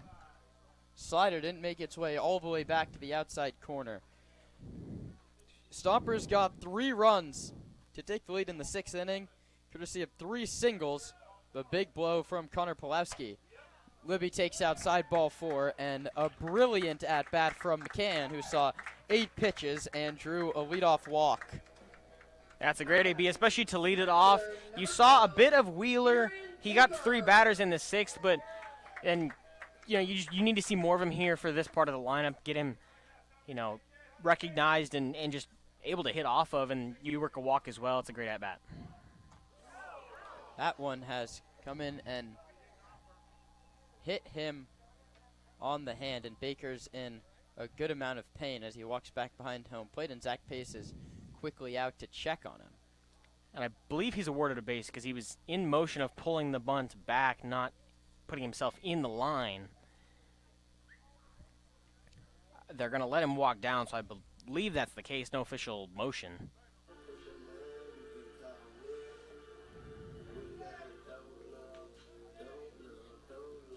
Now batting, right fielder, number 6, Nick Sebastiani.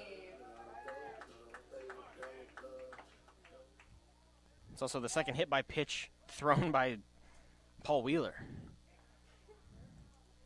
2 on, nobody out, and Sebastiani squaring to bunt and pulling it back. And this is the part of the lineup that's done damage. Sebastiani hit by pitch single twice. Trent Keys, you guessed it, was hit all 3 times. And Connor Pulowski a couple sacrifices and a 2 RBI single. And they're making Paul Wheeler throw the ball in the zone. It's 2-0. And just classic small ball here to try to put this game a little bit further out of reach.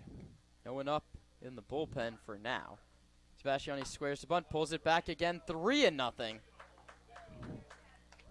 And Paul Wheeler, first real game action. And quite a while, is struggling with his command. Did a nice job, worked out of the jam that he was put into. Left him loaded. 3-0 to Sebastiani is taken. I don't know if that's your 3-0 hack anyway. Well, when you're showing bunt the whole at bat, you're especially not going to show it 3-0, and I bet that's a take the whole way. Sebastiani puts the bunt foul down the third base line, And now you've gone from 3-0 to a payoff. Paul Wheeler's battled back in this count well.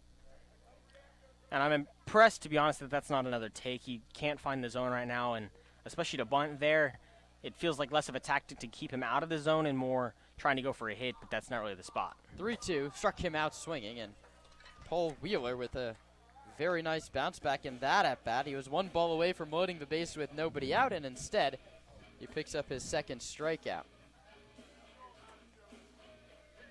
Now batting, number 33, Landon Akers. And to the bench goes Zach Pace. He's going to go with the righty, and now we're playing the matchups a little bit, Roman. Landon Akers is going to hit for Trent Keys. Or just avoiding the inevitable with a hit by pitch for Trent Keys. The first one to Akers is a fastball called strike over the outside edge. Landon putting together a solid start to the summer.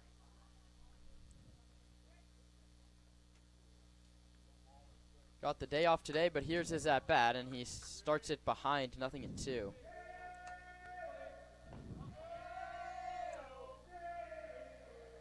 Akers in 8 games is hitting .267, but a .389 on base percentage. A lot of that aided by his 5-hit game. And off the bench, he is called out on strikes. So back-to-back strikeouts from Wheeler after the first 2 reached. That brings up Connor Pulowski, who delivered the big hit in the 6th inning, that 2 RBI single. Number 9, Connor Pulowski.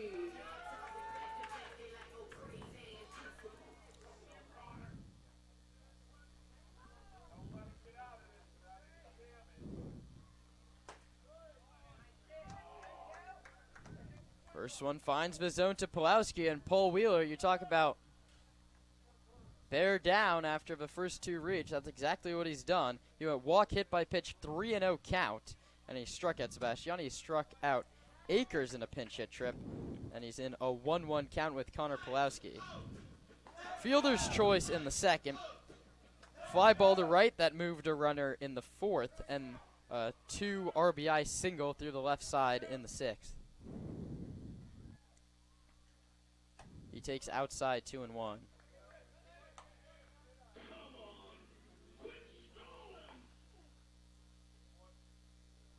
Four runs, 5 hits, 2 errors for Sonoma, 3 runs, 4 hits, 1 miscue for Menlo Park. 2-1 offer. Pulowski fouls it back to the screen, 2-2. It's Bellarmine High School against Bellarmine University. Left on right.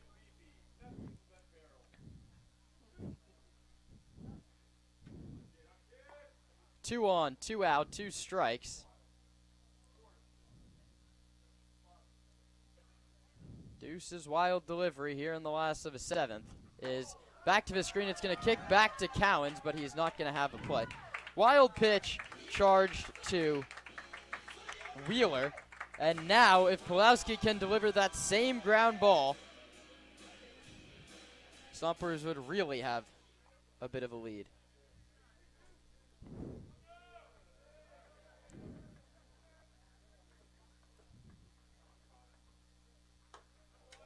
And the walk is drawn.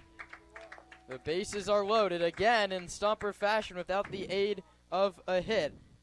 And we're going to see who's going to grab a bat, a pinch hitter, and thank goodness there's no pitch clock, because we've seen pinch hitters not get into the circle fast enough. They have to get into that batter's circle, and it's going to be Adam Alarbi to pinch hit for Ben Sebastiani.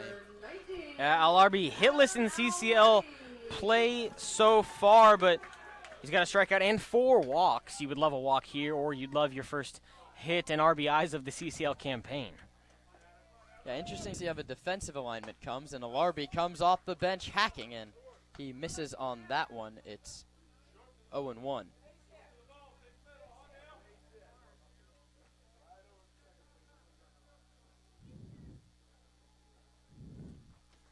The 0-1 is outside, 1-1.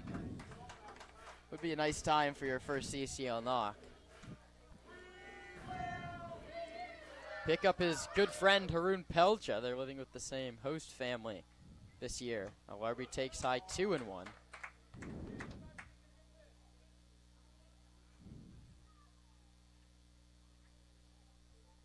Bases loaded, 2 outs. Bottom of inning number 7. The 2-1 to Alarby swings and misses. The count's 2-2. We are not in the something's gotta give situation yet, but Alarby looking to battle in this count. The right fielder Landry plays him deep the opposite way. The 2-2 is cut on and missed, and the inning is over.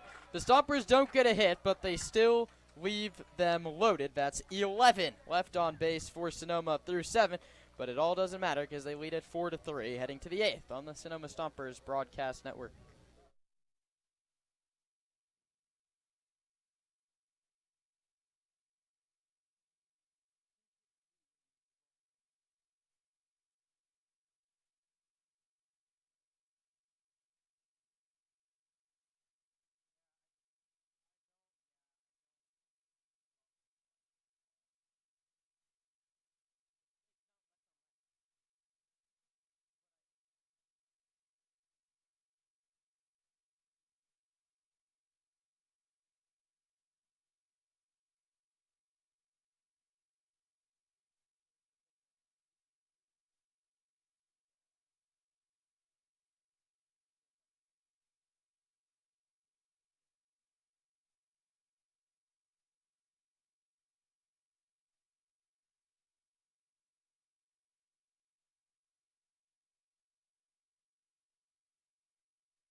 With all those pinch hitters in the bottom of the 7th, which ended up fruitless for Sonoma, a little bit of a new defensive lineman. We'll give back to you after Nick Polis' first pitch of his 2nd inning of work, and it stays high to TJ Schmalzi, who struck out, flown out, and homered.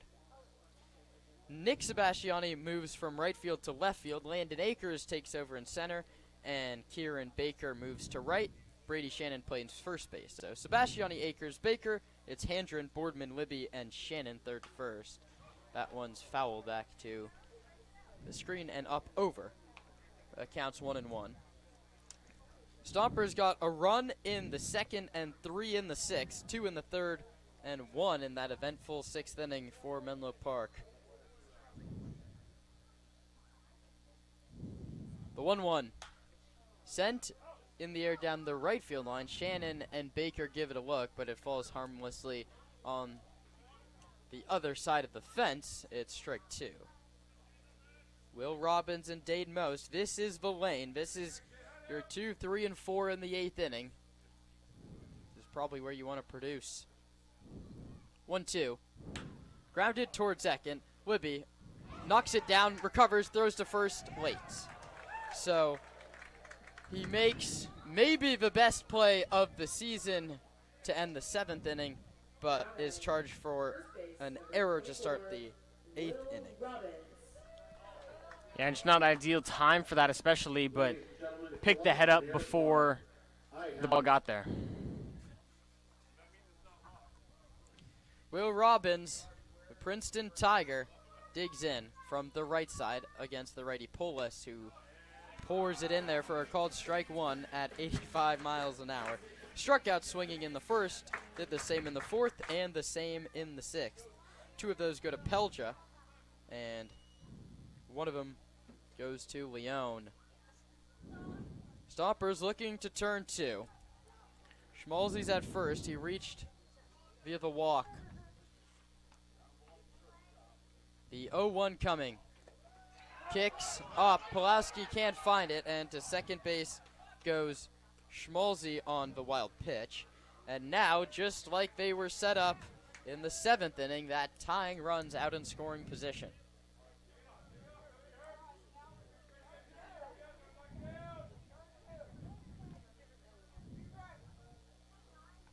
One ball and one strike. Robbins looking to break out a little bit and pick up a game-tying RBI. He swings through a high fastball, 86 from Nick Polis. Righty up and throwing in the Stomper bullpen.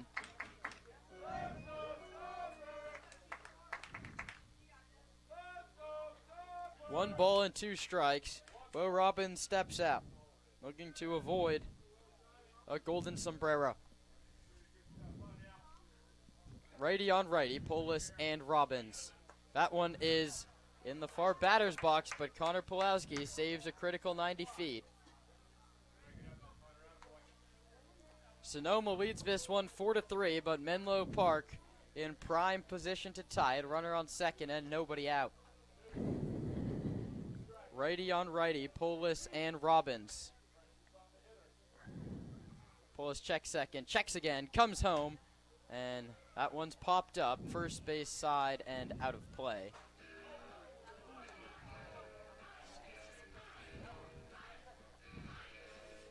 Good battle.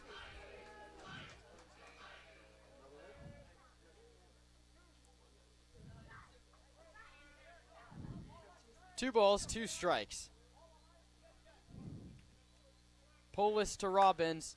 This one might stay in play. Shannon gives it a look, and it's just barely into the Stomper bullpen. 7th pitch of the at-bat coming, and the 35th of the outing. And that error, it's like leadoff walk and leadoff error always come back to bite you. Polis looking to make sure that's not the case today. Cleanup man Dane Most, who has a couple of singles, waits on deck. We'll do it again from 2-2. Polis delivers, and Robbins fouls it at home plate. It got a piece of Connor Pulowski.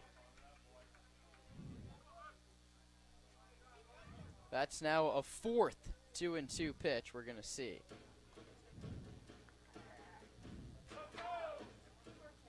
And especially late in the game, as the at-bat gets longer and longer, you feel like the edge has to go towards the hitter.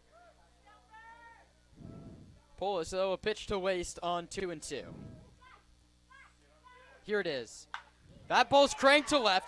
Nick Sebastiani heading over, and it's going to one-hop off the wall. Scoring easily is Schmalzy, heading into second. The throw, the tag is not in time. It's an RBI double from Will Robbins, and we're all tied up at 4. And before that play finished, Zach Pace was on his way to the mound. You'd have to think that's the day for Nick Polis. The infield draws in, the skipper grabs the ball, and to the bullpen we go. Tie ball game, 4-4. Runner at second, that's the go-ahead with nobody out. We take a break in the action, pitching change. Tie ball game in Sonoma with Menlo Park threatening in the top of the 8th.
Jackson Rowland comes into the game in what's a little bit of a hairy situation for the Stomper bullpen.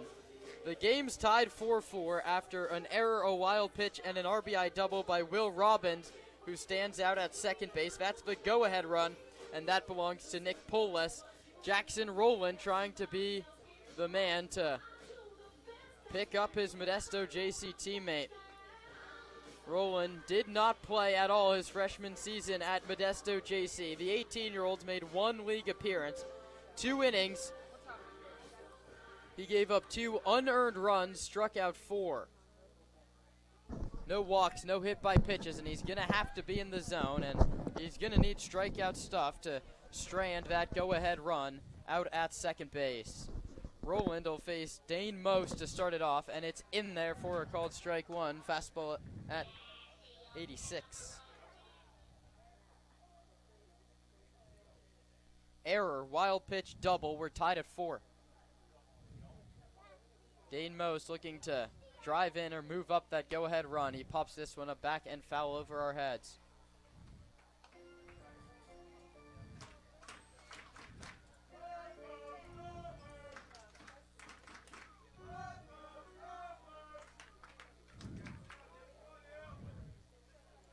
No balls and 2 strikes.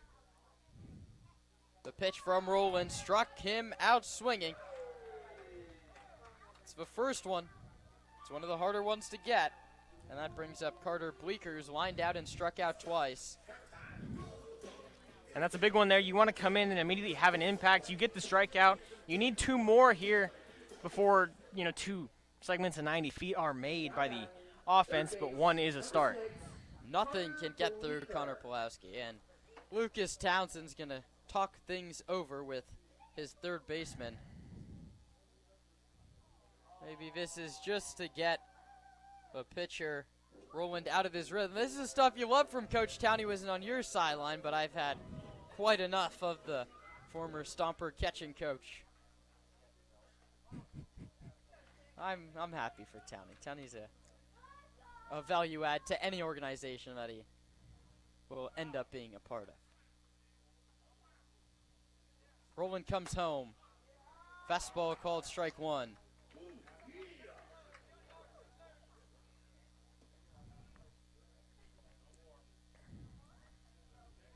No balls and 1 strike. Rowland looking to strand a runner at second base. He comes home. It's fouled back to the screen. 0-2. And he's coming with that fastball cutter. He's coming right at pitchers, and maybe that's what Zach Pace told him. Make them beat you. That's what we've been told all night. Pitching to contact worked for Menlo Park. We'll see if Jackson Rowland can keep filling it up. He's ahead 0-2 on Carter Bleeker, and it's fouled back to the screen. And Townsend coached at College of San Mateo. This last year, Bleeker played there, so a connection between those two as they met before this at-bat, which hasn't maybe started the way Bleeker envisioned. He's behind 0-2. Rowland sets and comes home. Struck him out swinging. Got him on the breaking ball. Back-to-back punch-outs out of the bullpen for Jackson Rowland. And now you're just 1 out away from stranding that runner at second base and giving your offense a chance in a tie ball game in the 8th. And 2 huge strikeouts there. Now any out works. You just need it. First one misses high. And this is a big moment here for Rowland and the defense. You can't get complacent, take a deep sigh of relief. You still got to get the 3rd out. Big one to get. Cowan struck out and bounced out to first twice. He sends this one to left center field and deep. Sebastiani and Akers come together, and it's Landon Akers who makes the catch. And hats off to you, Jackson Rowland, who came into a situation with the go-ahead run at second base and nobody out. He retires Most, Bleeker, and Cowan's in order to escape the jam. It's the top of the lineup, Boardman, Handren, and Sepulveda. The Stompers looking to take a lead to the 9th, 4-4 on the Sonoma Stompers Broadcast Network.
the beat. We head to the 8th inning. Jackson Rowland was a magic man for Sonoma. It's the bat's turn to go pick him up and hopefully give the Stompers the lead heading to the 9th. Colton Boardman, the lefty, leads off against the new right-handed pitcher. He squares the bunt. It's a beauty. Up the third baseline. The third baseman, Bleeker, throws. Not in time. Colton Boardman, a bunt single to lead off the 8th. The Stompers have their chance at the go-ahead run aboard with nobody out.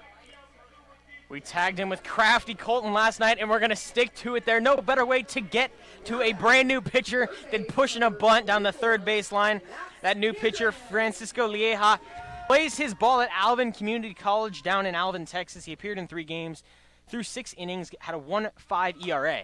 Boardman runs, the throw to second, skips in there, and he's out. So, after all that, Boardman, after the perfect bunt, is thrown out on a very nice throw from Blake Cowens. So, caught stealing.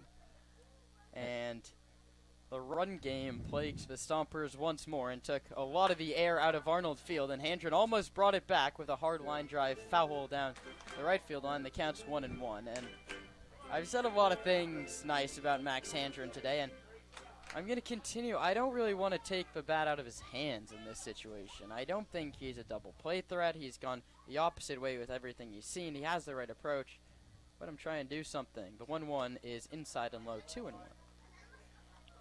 Yeah, and it looked like the Legends were ready for it. They pitched out and had him beat by about 5 steps, and something that really juiced up Lieja on the bump. Yeah, a right-hander facing the lefty Handren. His 2-1 is hit hard through the right side, and he's aboard with his second knock of the ball game, and maybe he's going to be a running as well. And that one hurts because that one certainly got through there, but if you have the runner on first base, it definitely gets through because he's playing in double play depth, the second baseman.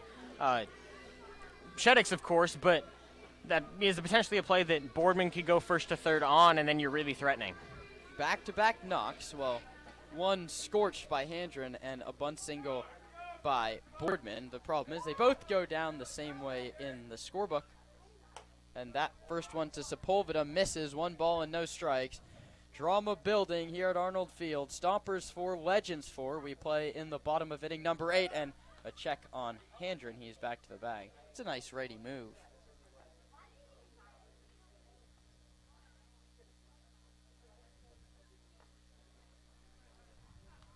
1-0. That's grounded back up the middle. The shortstop, Bose, steps on the bag, throws to first in time. It's a 6-4 double play, and Francisco is fired up off the mound, and he should be. 2 singles, but a caught stealing and a double play. Get him out of it. The Stompers, they don't really go quietly, but they go quickly. To the 9th inning we go. Jackson Rowland back out there. It's not a save situation. He wants to set up a walk-off winner. We head to the 9th inning, 4-4 on the Stompers Broadcast Network.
We head to the 9th, and Jackson Rowland is back on the mound. He came into this ballgame with a runner on second and nobody out. He went strikeout, fly out against 4, 5, and 6. He's now tasked with 7, 8, and 9 in the order. Righty on righty against James Bowes. Swing and a miss. Slider. Another good slider from a Modesto Junior College product. I don't myself go to Modesto, but I'm guessing they like their sliders. The pitch. That one's crushed to left. Chasing back Nick Sebastiani. He looks up and it's gone. James Bowes strikes for the second time today. A line shot just over the wall in left. That one middle at 76, and it barely sneaks over 319. The distance on that one, but that doesn't matter. The run matters. It's the third solo shot, and the Legends lead. A great piece of hitting. Now, I believe the first one was also on a slider that caught a little bit too much of the zone. Or no, it was just low of the zone from Pelja, but that one was not below the zone. Two great pieces of hitting from him, and he's single-handedly tied in, taking the lead in this game. Rolling back to work, he misses high.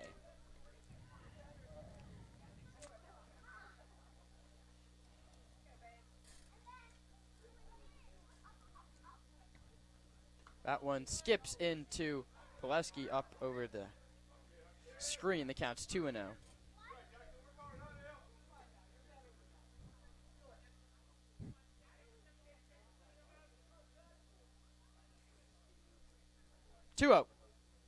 That one is low, 3-0.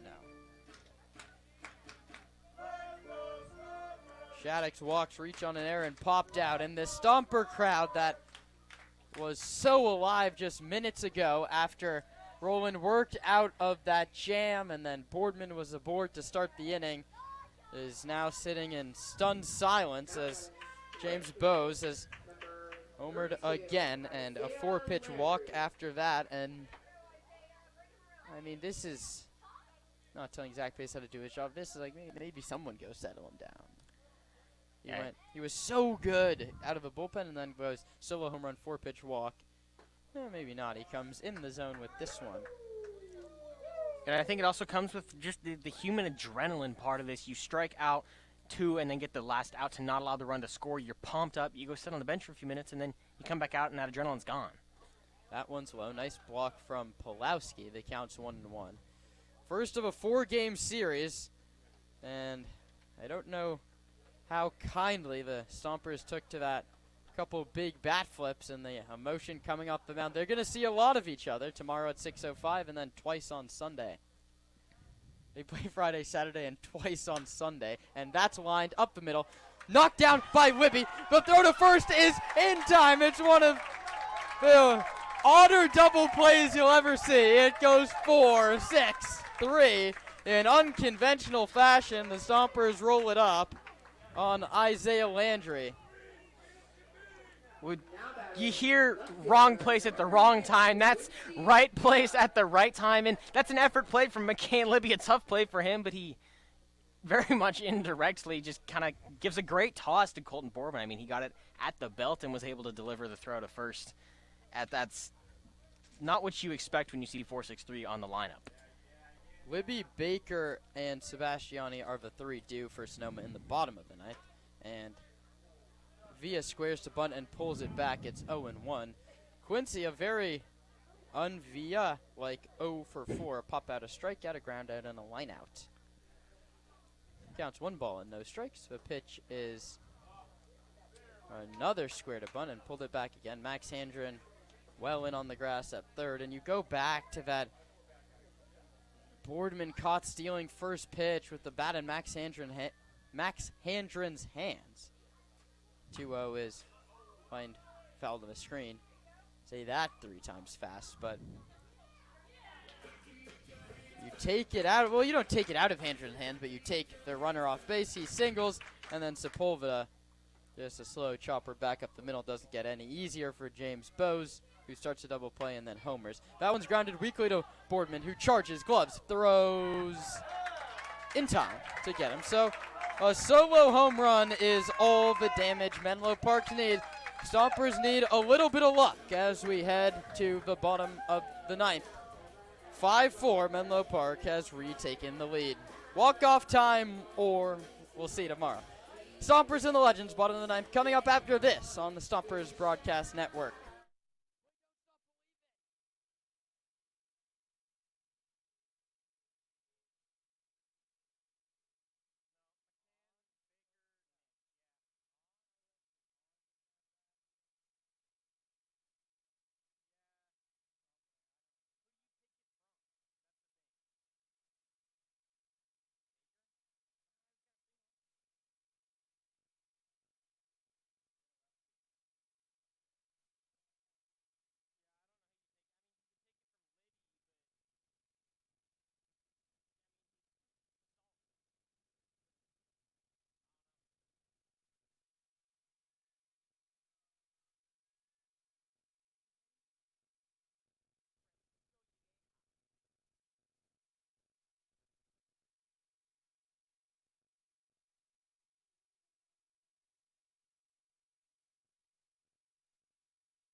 McCann Libby will lead off, followed by Kieran Baker and Nick Sebastiani. Those are the three slated.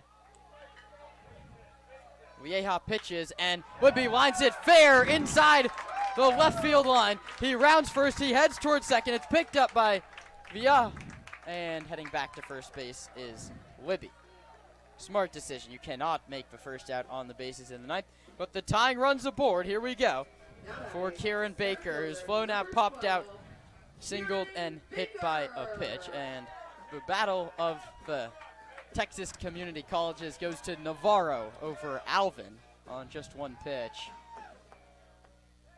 And it looked like it was going to be extra bases for Libby out of the box. He was running as hard as he could, watching on the line, but I think he made the right decision in staying Baker at squares first. the bunt, pulls it back, and takes upstairs. Francisco Lieja gave up a single, got a caught stealing. Gave up a single, turned to double play. Is looking for either one of those.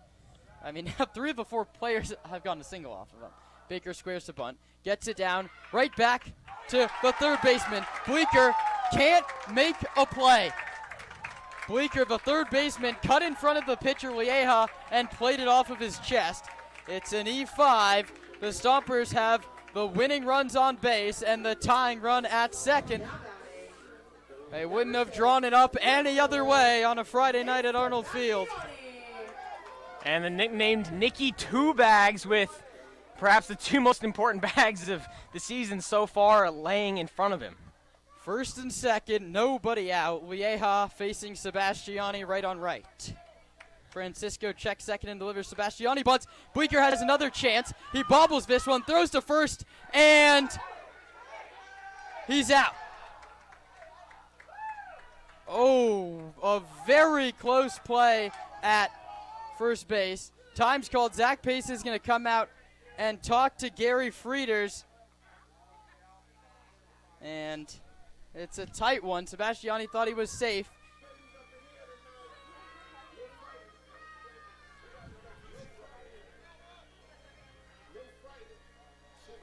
It's a very nice play by the first baseman, Robbins, who is charging in to make the play.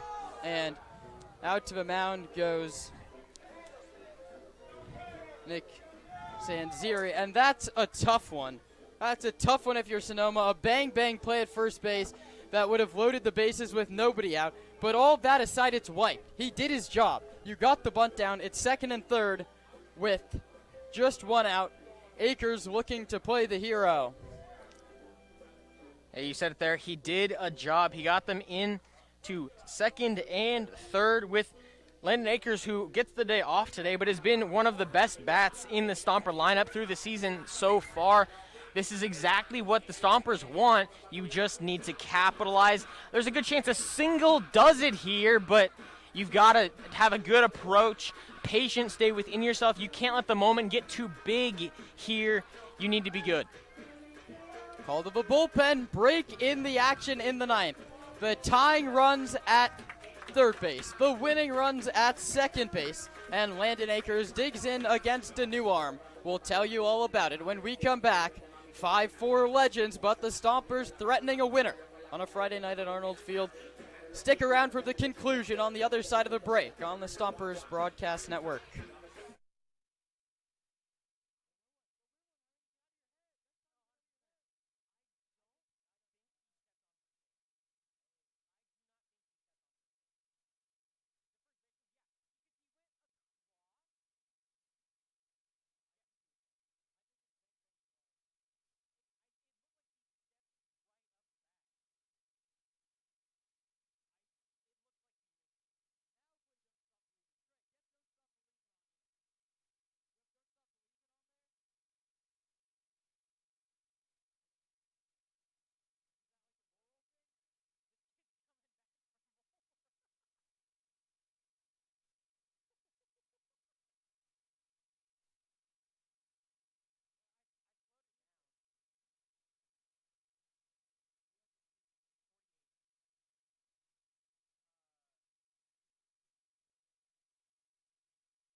To the bullpen goes Nick Sanziri, and Sam Young is going to be asked to come into a very difficult spot. A 6'2", 220-pound right-hander from San Mateo went to Crystal Springs Uplands High School, pitched at Richmond in 2025. In 11 appearances, 9 innings, no record, a 5.44 earned run average. Infield in, second and third. Landon Akers at the plate. Young pitches, Akers takes. A called strike, a late call, 91 miles an hour. Third appearance for Menlo Park this season. He pitched against the Blues and gave up 4 earned runs without getting an out, but he also threw a shutout inning. The 0-1 to Akers is hit foul down the right field line, and the count is 0-2.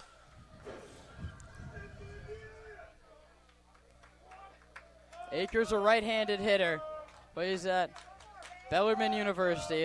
Slated for an off day. He came off the bench in the 7th struck out. He has a chance to play the hero. 0-2 pitch coming from Sam Young. Gets the sign he likes from Cowens and delivers. Akers fouls it back to the screen. It's a good piece. Francisco Lieja went 1.1 innings, 3 hits. He's responsible for the tying and winning runs.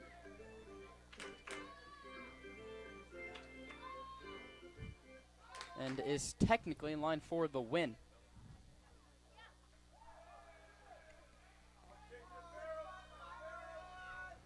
Oh, 2 coming. Akers takes low and kicks to the screen. Here comes Libby. The throw is not caught.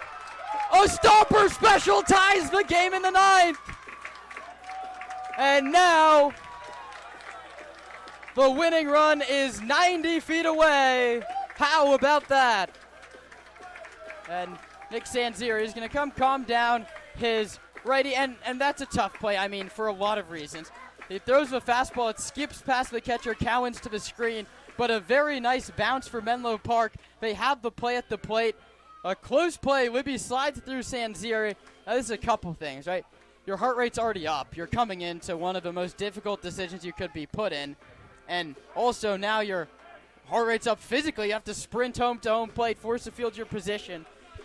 No one really did anything wrong on that play, except maybe Libby's break was a tiny bit late and you spiked the fastball, but he got in, he fielded his position. Cowens made a throw on target. Libby gets around it. Well, the big thing there is he got his bell rung at home plate. That was not a pretty collision, which just increases the heart rate even more. So a good job there by the coaching staff to go out, walk him out, calm him down in any way you really can there, but now you have the winning run 90 feet away.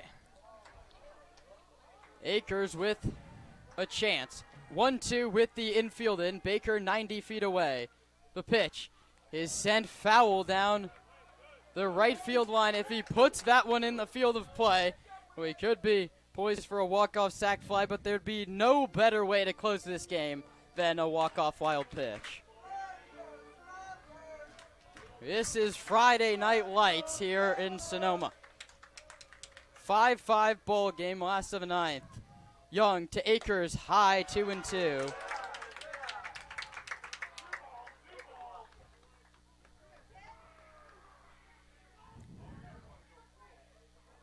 Seventh pitch of the battle between Sam Young and Landon Akers. The 2-2 home.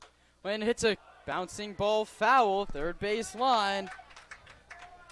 It's a good piece of hitting from Landon Akers, a right-handed hitter out of Bellarmine University. Redshirted his freshman season, and in his redshirt freshman year this year was dynamite. He tied the hits record for the Knights. He was the everyday leadoff hitter, trying to make a little magic on a Friday night in Sonoma. The 2-2 is fouled back to the screen again. Well, to go back, a pitch that bounced on the third base line, that's perhaps the most chaotic ball we could see here. You talk about a race between Baker and home, or the catcher to him, and then a tag play. Third baseman crashes, tries to pitch it in. No idea what would happen there, but just a great battle here from Landon Akers. We're ready to see the 9th pitch of the battle. Akers, a kid from Louisville, Kentucky's made the trip across the country trying to send the fans home happy. The 2-2 is fouled and squeezed by Blake Cowens. So it took him 9 pitches, but Sam Young wins the battle against Landon Akers, and it's Connor Pulowski's turn to try and play the hero. Yeah, and that's the one thing you can't have there for the Stompers. He got a piece of it. He continued to battle, but a nice squeeze from Cowens, who's had a great night, minus a couple of wild pitches. Winning run still 90 feet away, the infield back. The pitch to Pulowski, swing and a miss, late on 93 miles an hour from Sam Young. And a hefty swing from Pulowski. Had he hit that one, I still don't think it would have landed.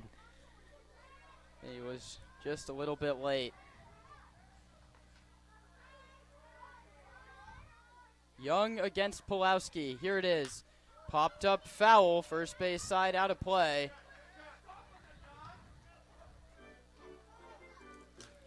Legends scored 1 in the 8th and 1 in the 9th to take a 5-4 lead, but Sonoma gets the run back and have the winning run 90 feet away before an 0-2 pitch comes to Connor Pulowski.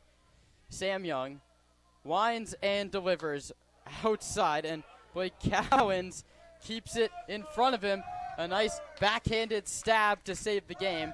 That one read 95 miles an hour on our TrackMan system. That's big league velo from the hard-throwing righty. 1-2 to Pulowski is low in the dirt, blocked by Cowens. 95 again, and really no matter how this one ends up, boy, Cowens deserves his flowers for what he's done behind the dish all night. 2 balls, 2 strikes, 2 outs, 9th inning. Young to Pulowski. That's grounded through the left side. Stompers win in walk-off fashion on a Friday night in front of the home crowd. They rise as one at Arnold Field, and Connor Pulowski's mobbed halfway before he gets to second base. Here comes the Gatorade shower. The Stompers in walk-off fashion. 6-5 over the Menlo Park Legends. How about that? And a ball that was practically identical to the 2 RBI single he had in the 6th inning. What a way to end it for Connor Pulowski. What a way to end it for Sonoma and Connor Pulowski. It wasn't always pretty, but Sonoma gets the job done. And it's the kid from Bellarmine. It's been a long road to get to this point for Connor Pulowski. A D1 bounce back from Chico State. A great year, great 2 years at Butte. Not the run he wanted at Bellarmine College out in Kentucky, but he gets the at-bats here in Sonoma, and man, did he deliver today. And he's a guy that we see doing the grounds work after every single game, before the game, painting the lines, a relentless team-first ball player. Had a great game behind the dish, and then 2 of the most important singles we'll see all season. He tied the game, took the lead, and then takes it back in the bottom of the 9th. Stompers get the job done. Sonoma 6, Menlo Park 5. 6 runs on 9 hits and 3 errors for Sonoma. 2 runs, 6 hits, and 2 errors for Menlo Park. And I'm real excited for the next 3 games we're going to see between these 2 teams over the next 48 hours. An electric start to the 4-game set, and it's the home crowd that's sent home happy by the final score of 6-5. We'll wrap up shop and be back with the totals after this.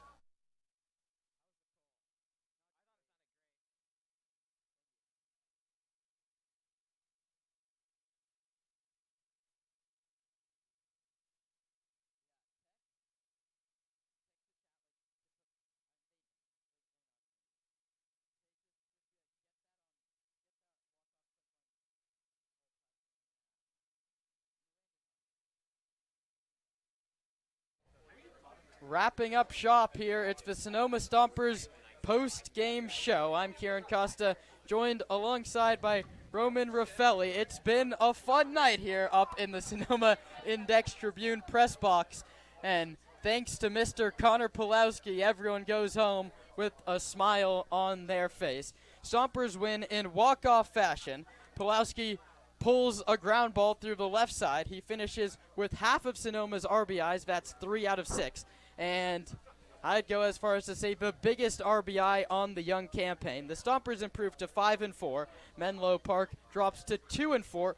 We'll do it all again tomorrow at 6:05. First thoughts, Mr. Roman Raffelli. Yeah, I mean, we saw an up-and-down game for both these teams, a tug of war, if you will, for the lead, for the momentum, everything. But that bottom of the 9th, it started with a McCann-Libby single, followed by a Kieran Baker successfully put down bunt that ended up with an error, and then just great small ball, what we've talked about all season long for Sonoma. The big hits will come, but you have to small ball your way to those, getting hit by pitches, taking walks, quality ABs. That's what it all comes down to, and it seems just so fitting that a single, an error, and a sac bunt, followed by a single through the infield, wins it for the Stompers. Yeah. Pulowski, the hero. The winning pitcher today is Jackson Rowland, and he gave up a home run in the top of the ninth, but his performance in that 8th inning can't be overshadowed. He comes in, runner on second, nobody out. He goes strikeout, fly out to end that inning. He's clipped by James Bowes. Hats off to Mr. Bowes, 2 home runs. You don't see a lot of 2 home run ball games here at Arnold Field, but James does it, albeit in a losing effort. The winning pitcher is Rowland. The losing pitcher is Francisco Leija, and Sam Young is charged with a blown save, but a tough situation for him to be put into.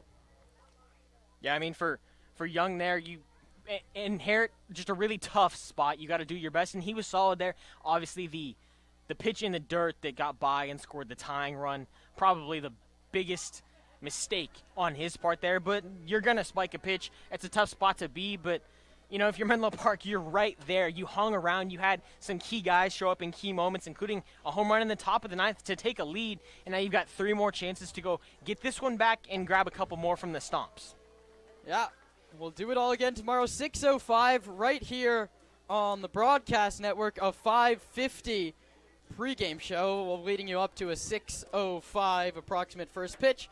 You can grab your tickets at sonomastompers.com. Give us a call. Come out to the box office. Whatever you want to do. If you can't make it out, Roman and I will be narrating the action on a Saturday evening. Sunday, we're on Mixler. That will be a 1 o'clock and 5 o'clock first pitches, a twin bill slated at the College of San Mateo. But one more time, it's Rowland the winner, Leija the loser.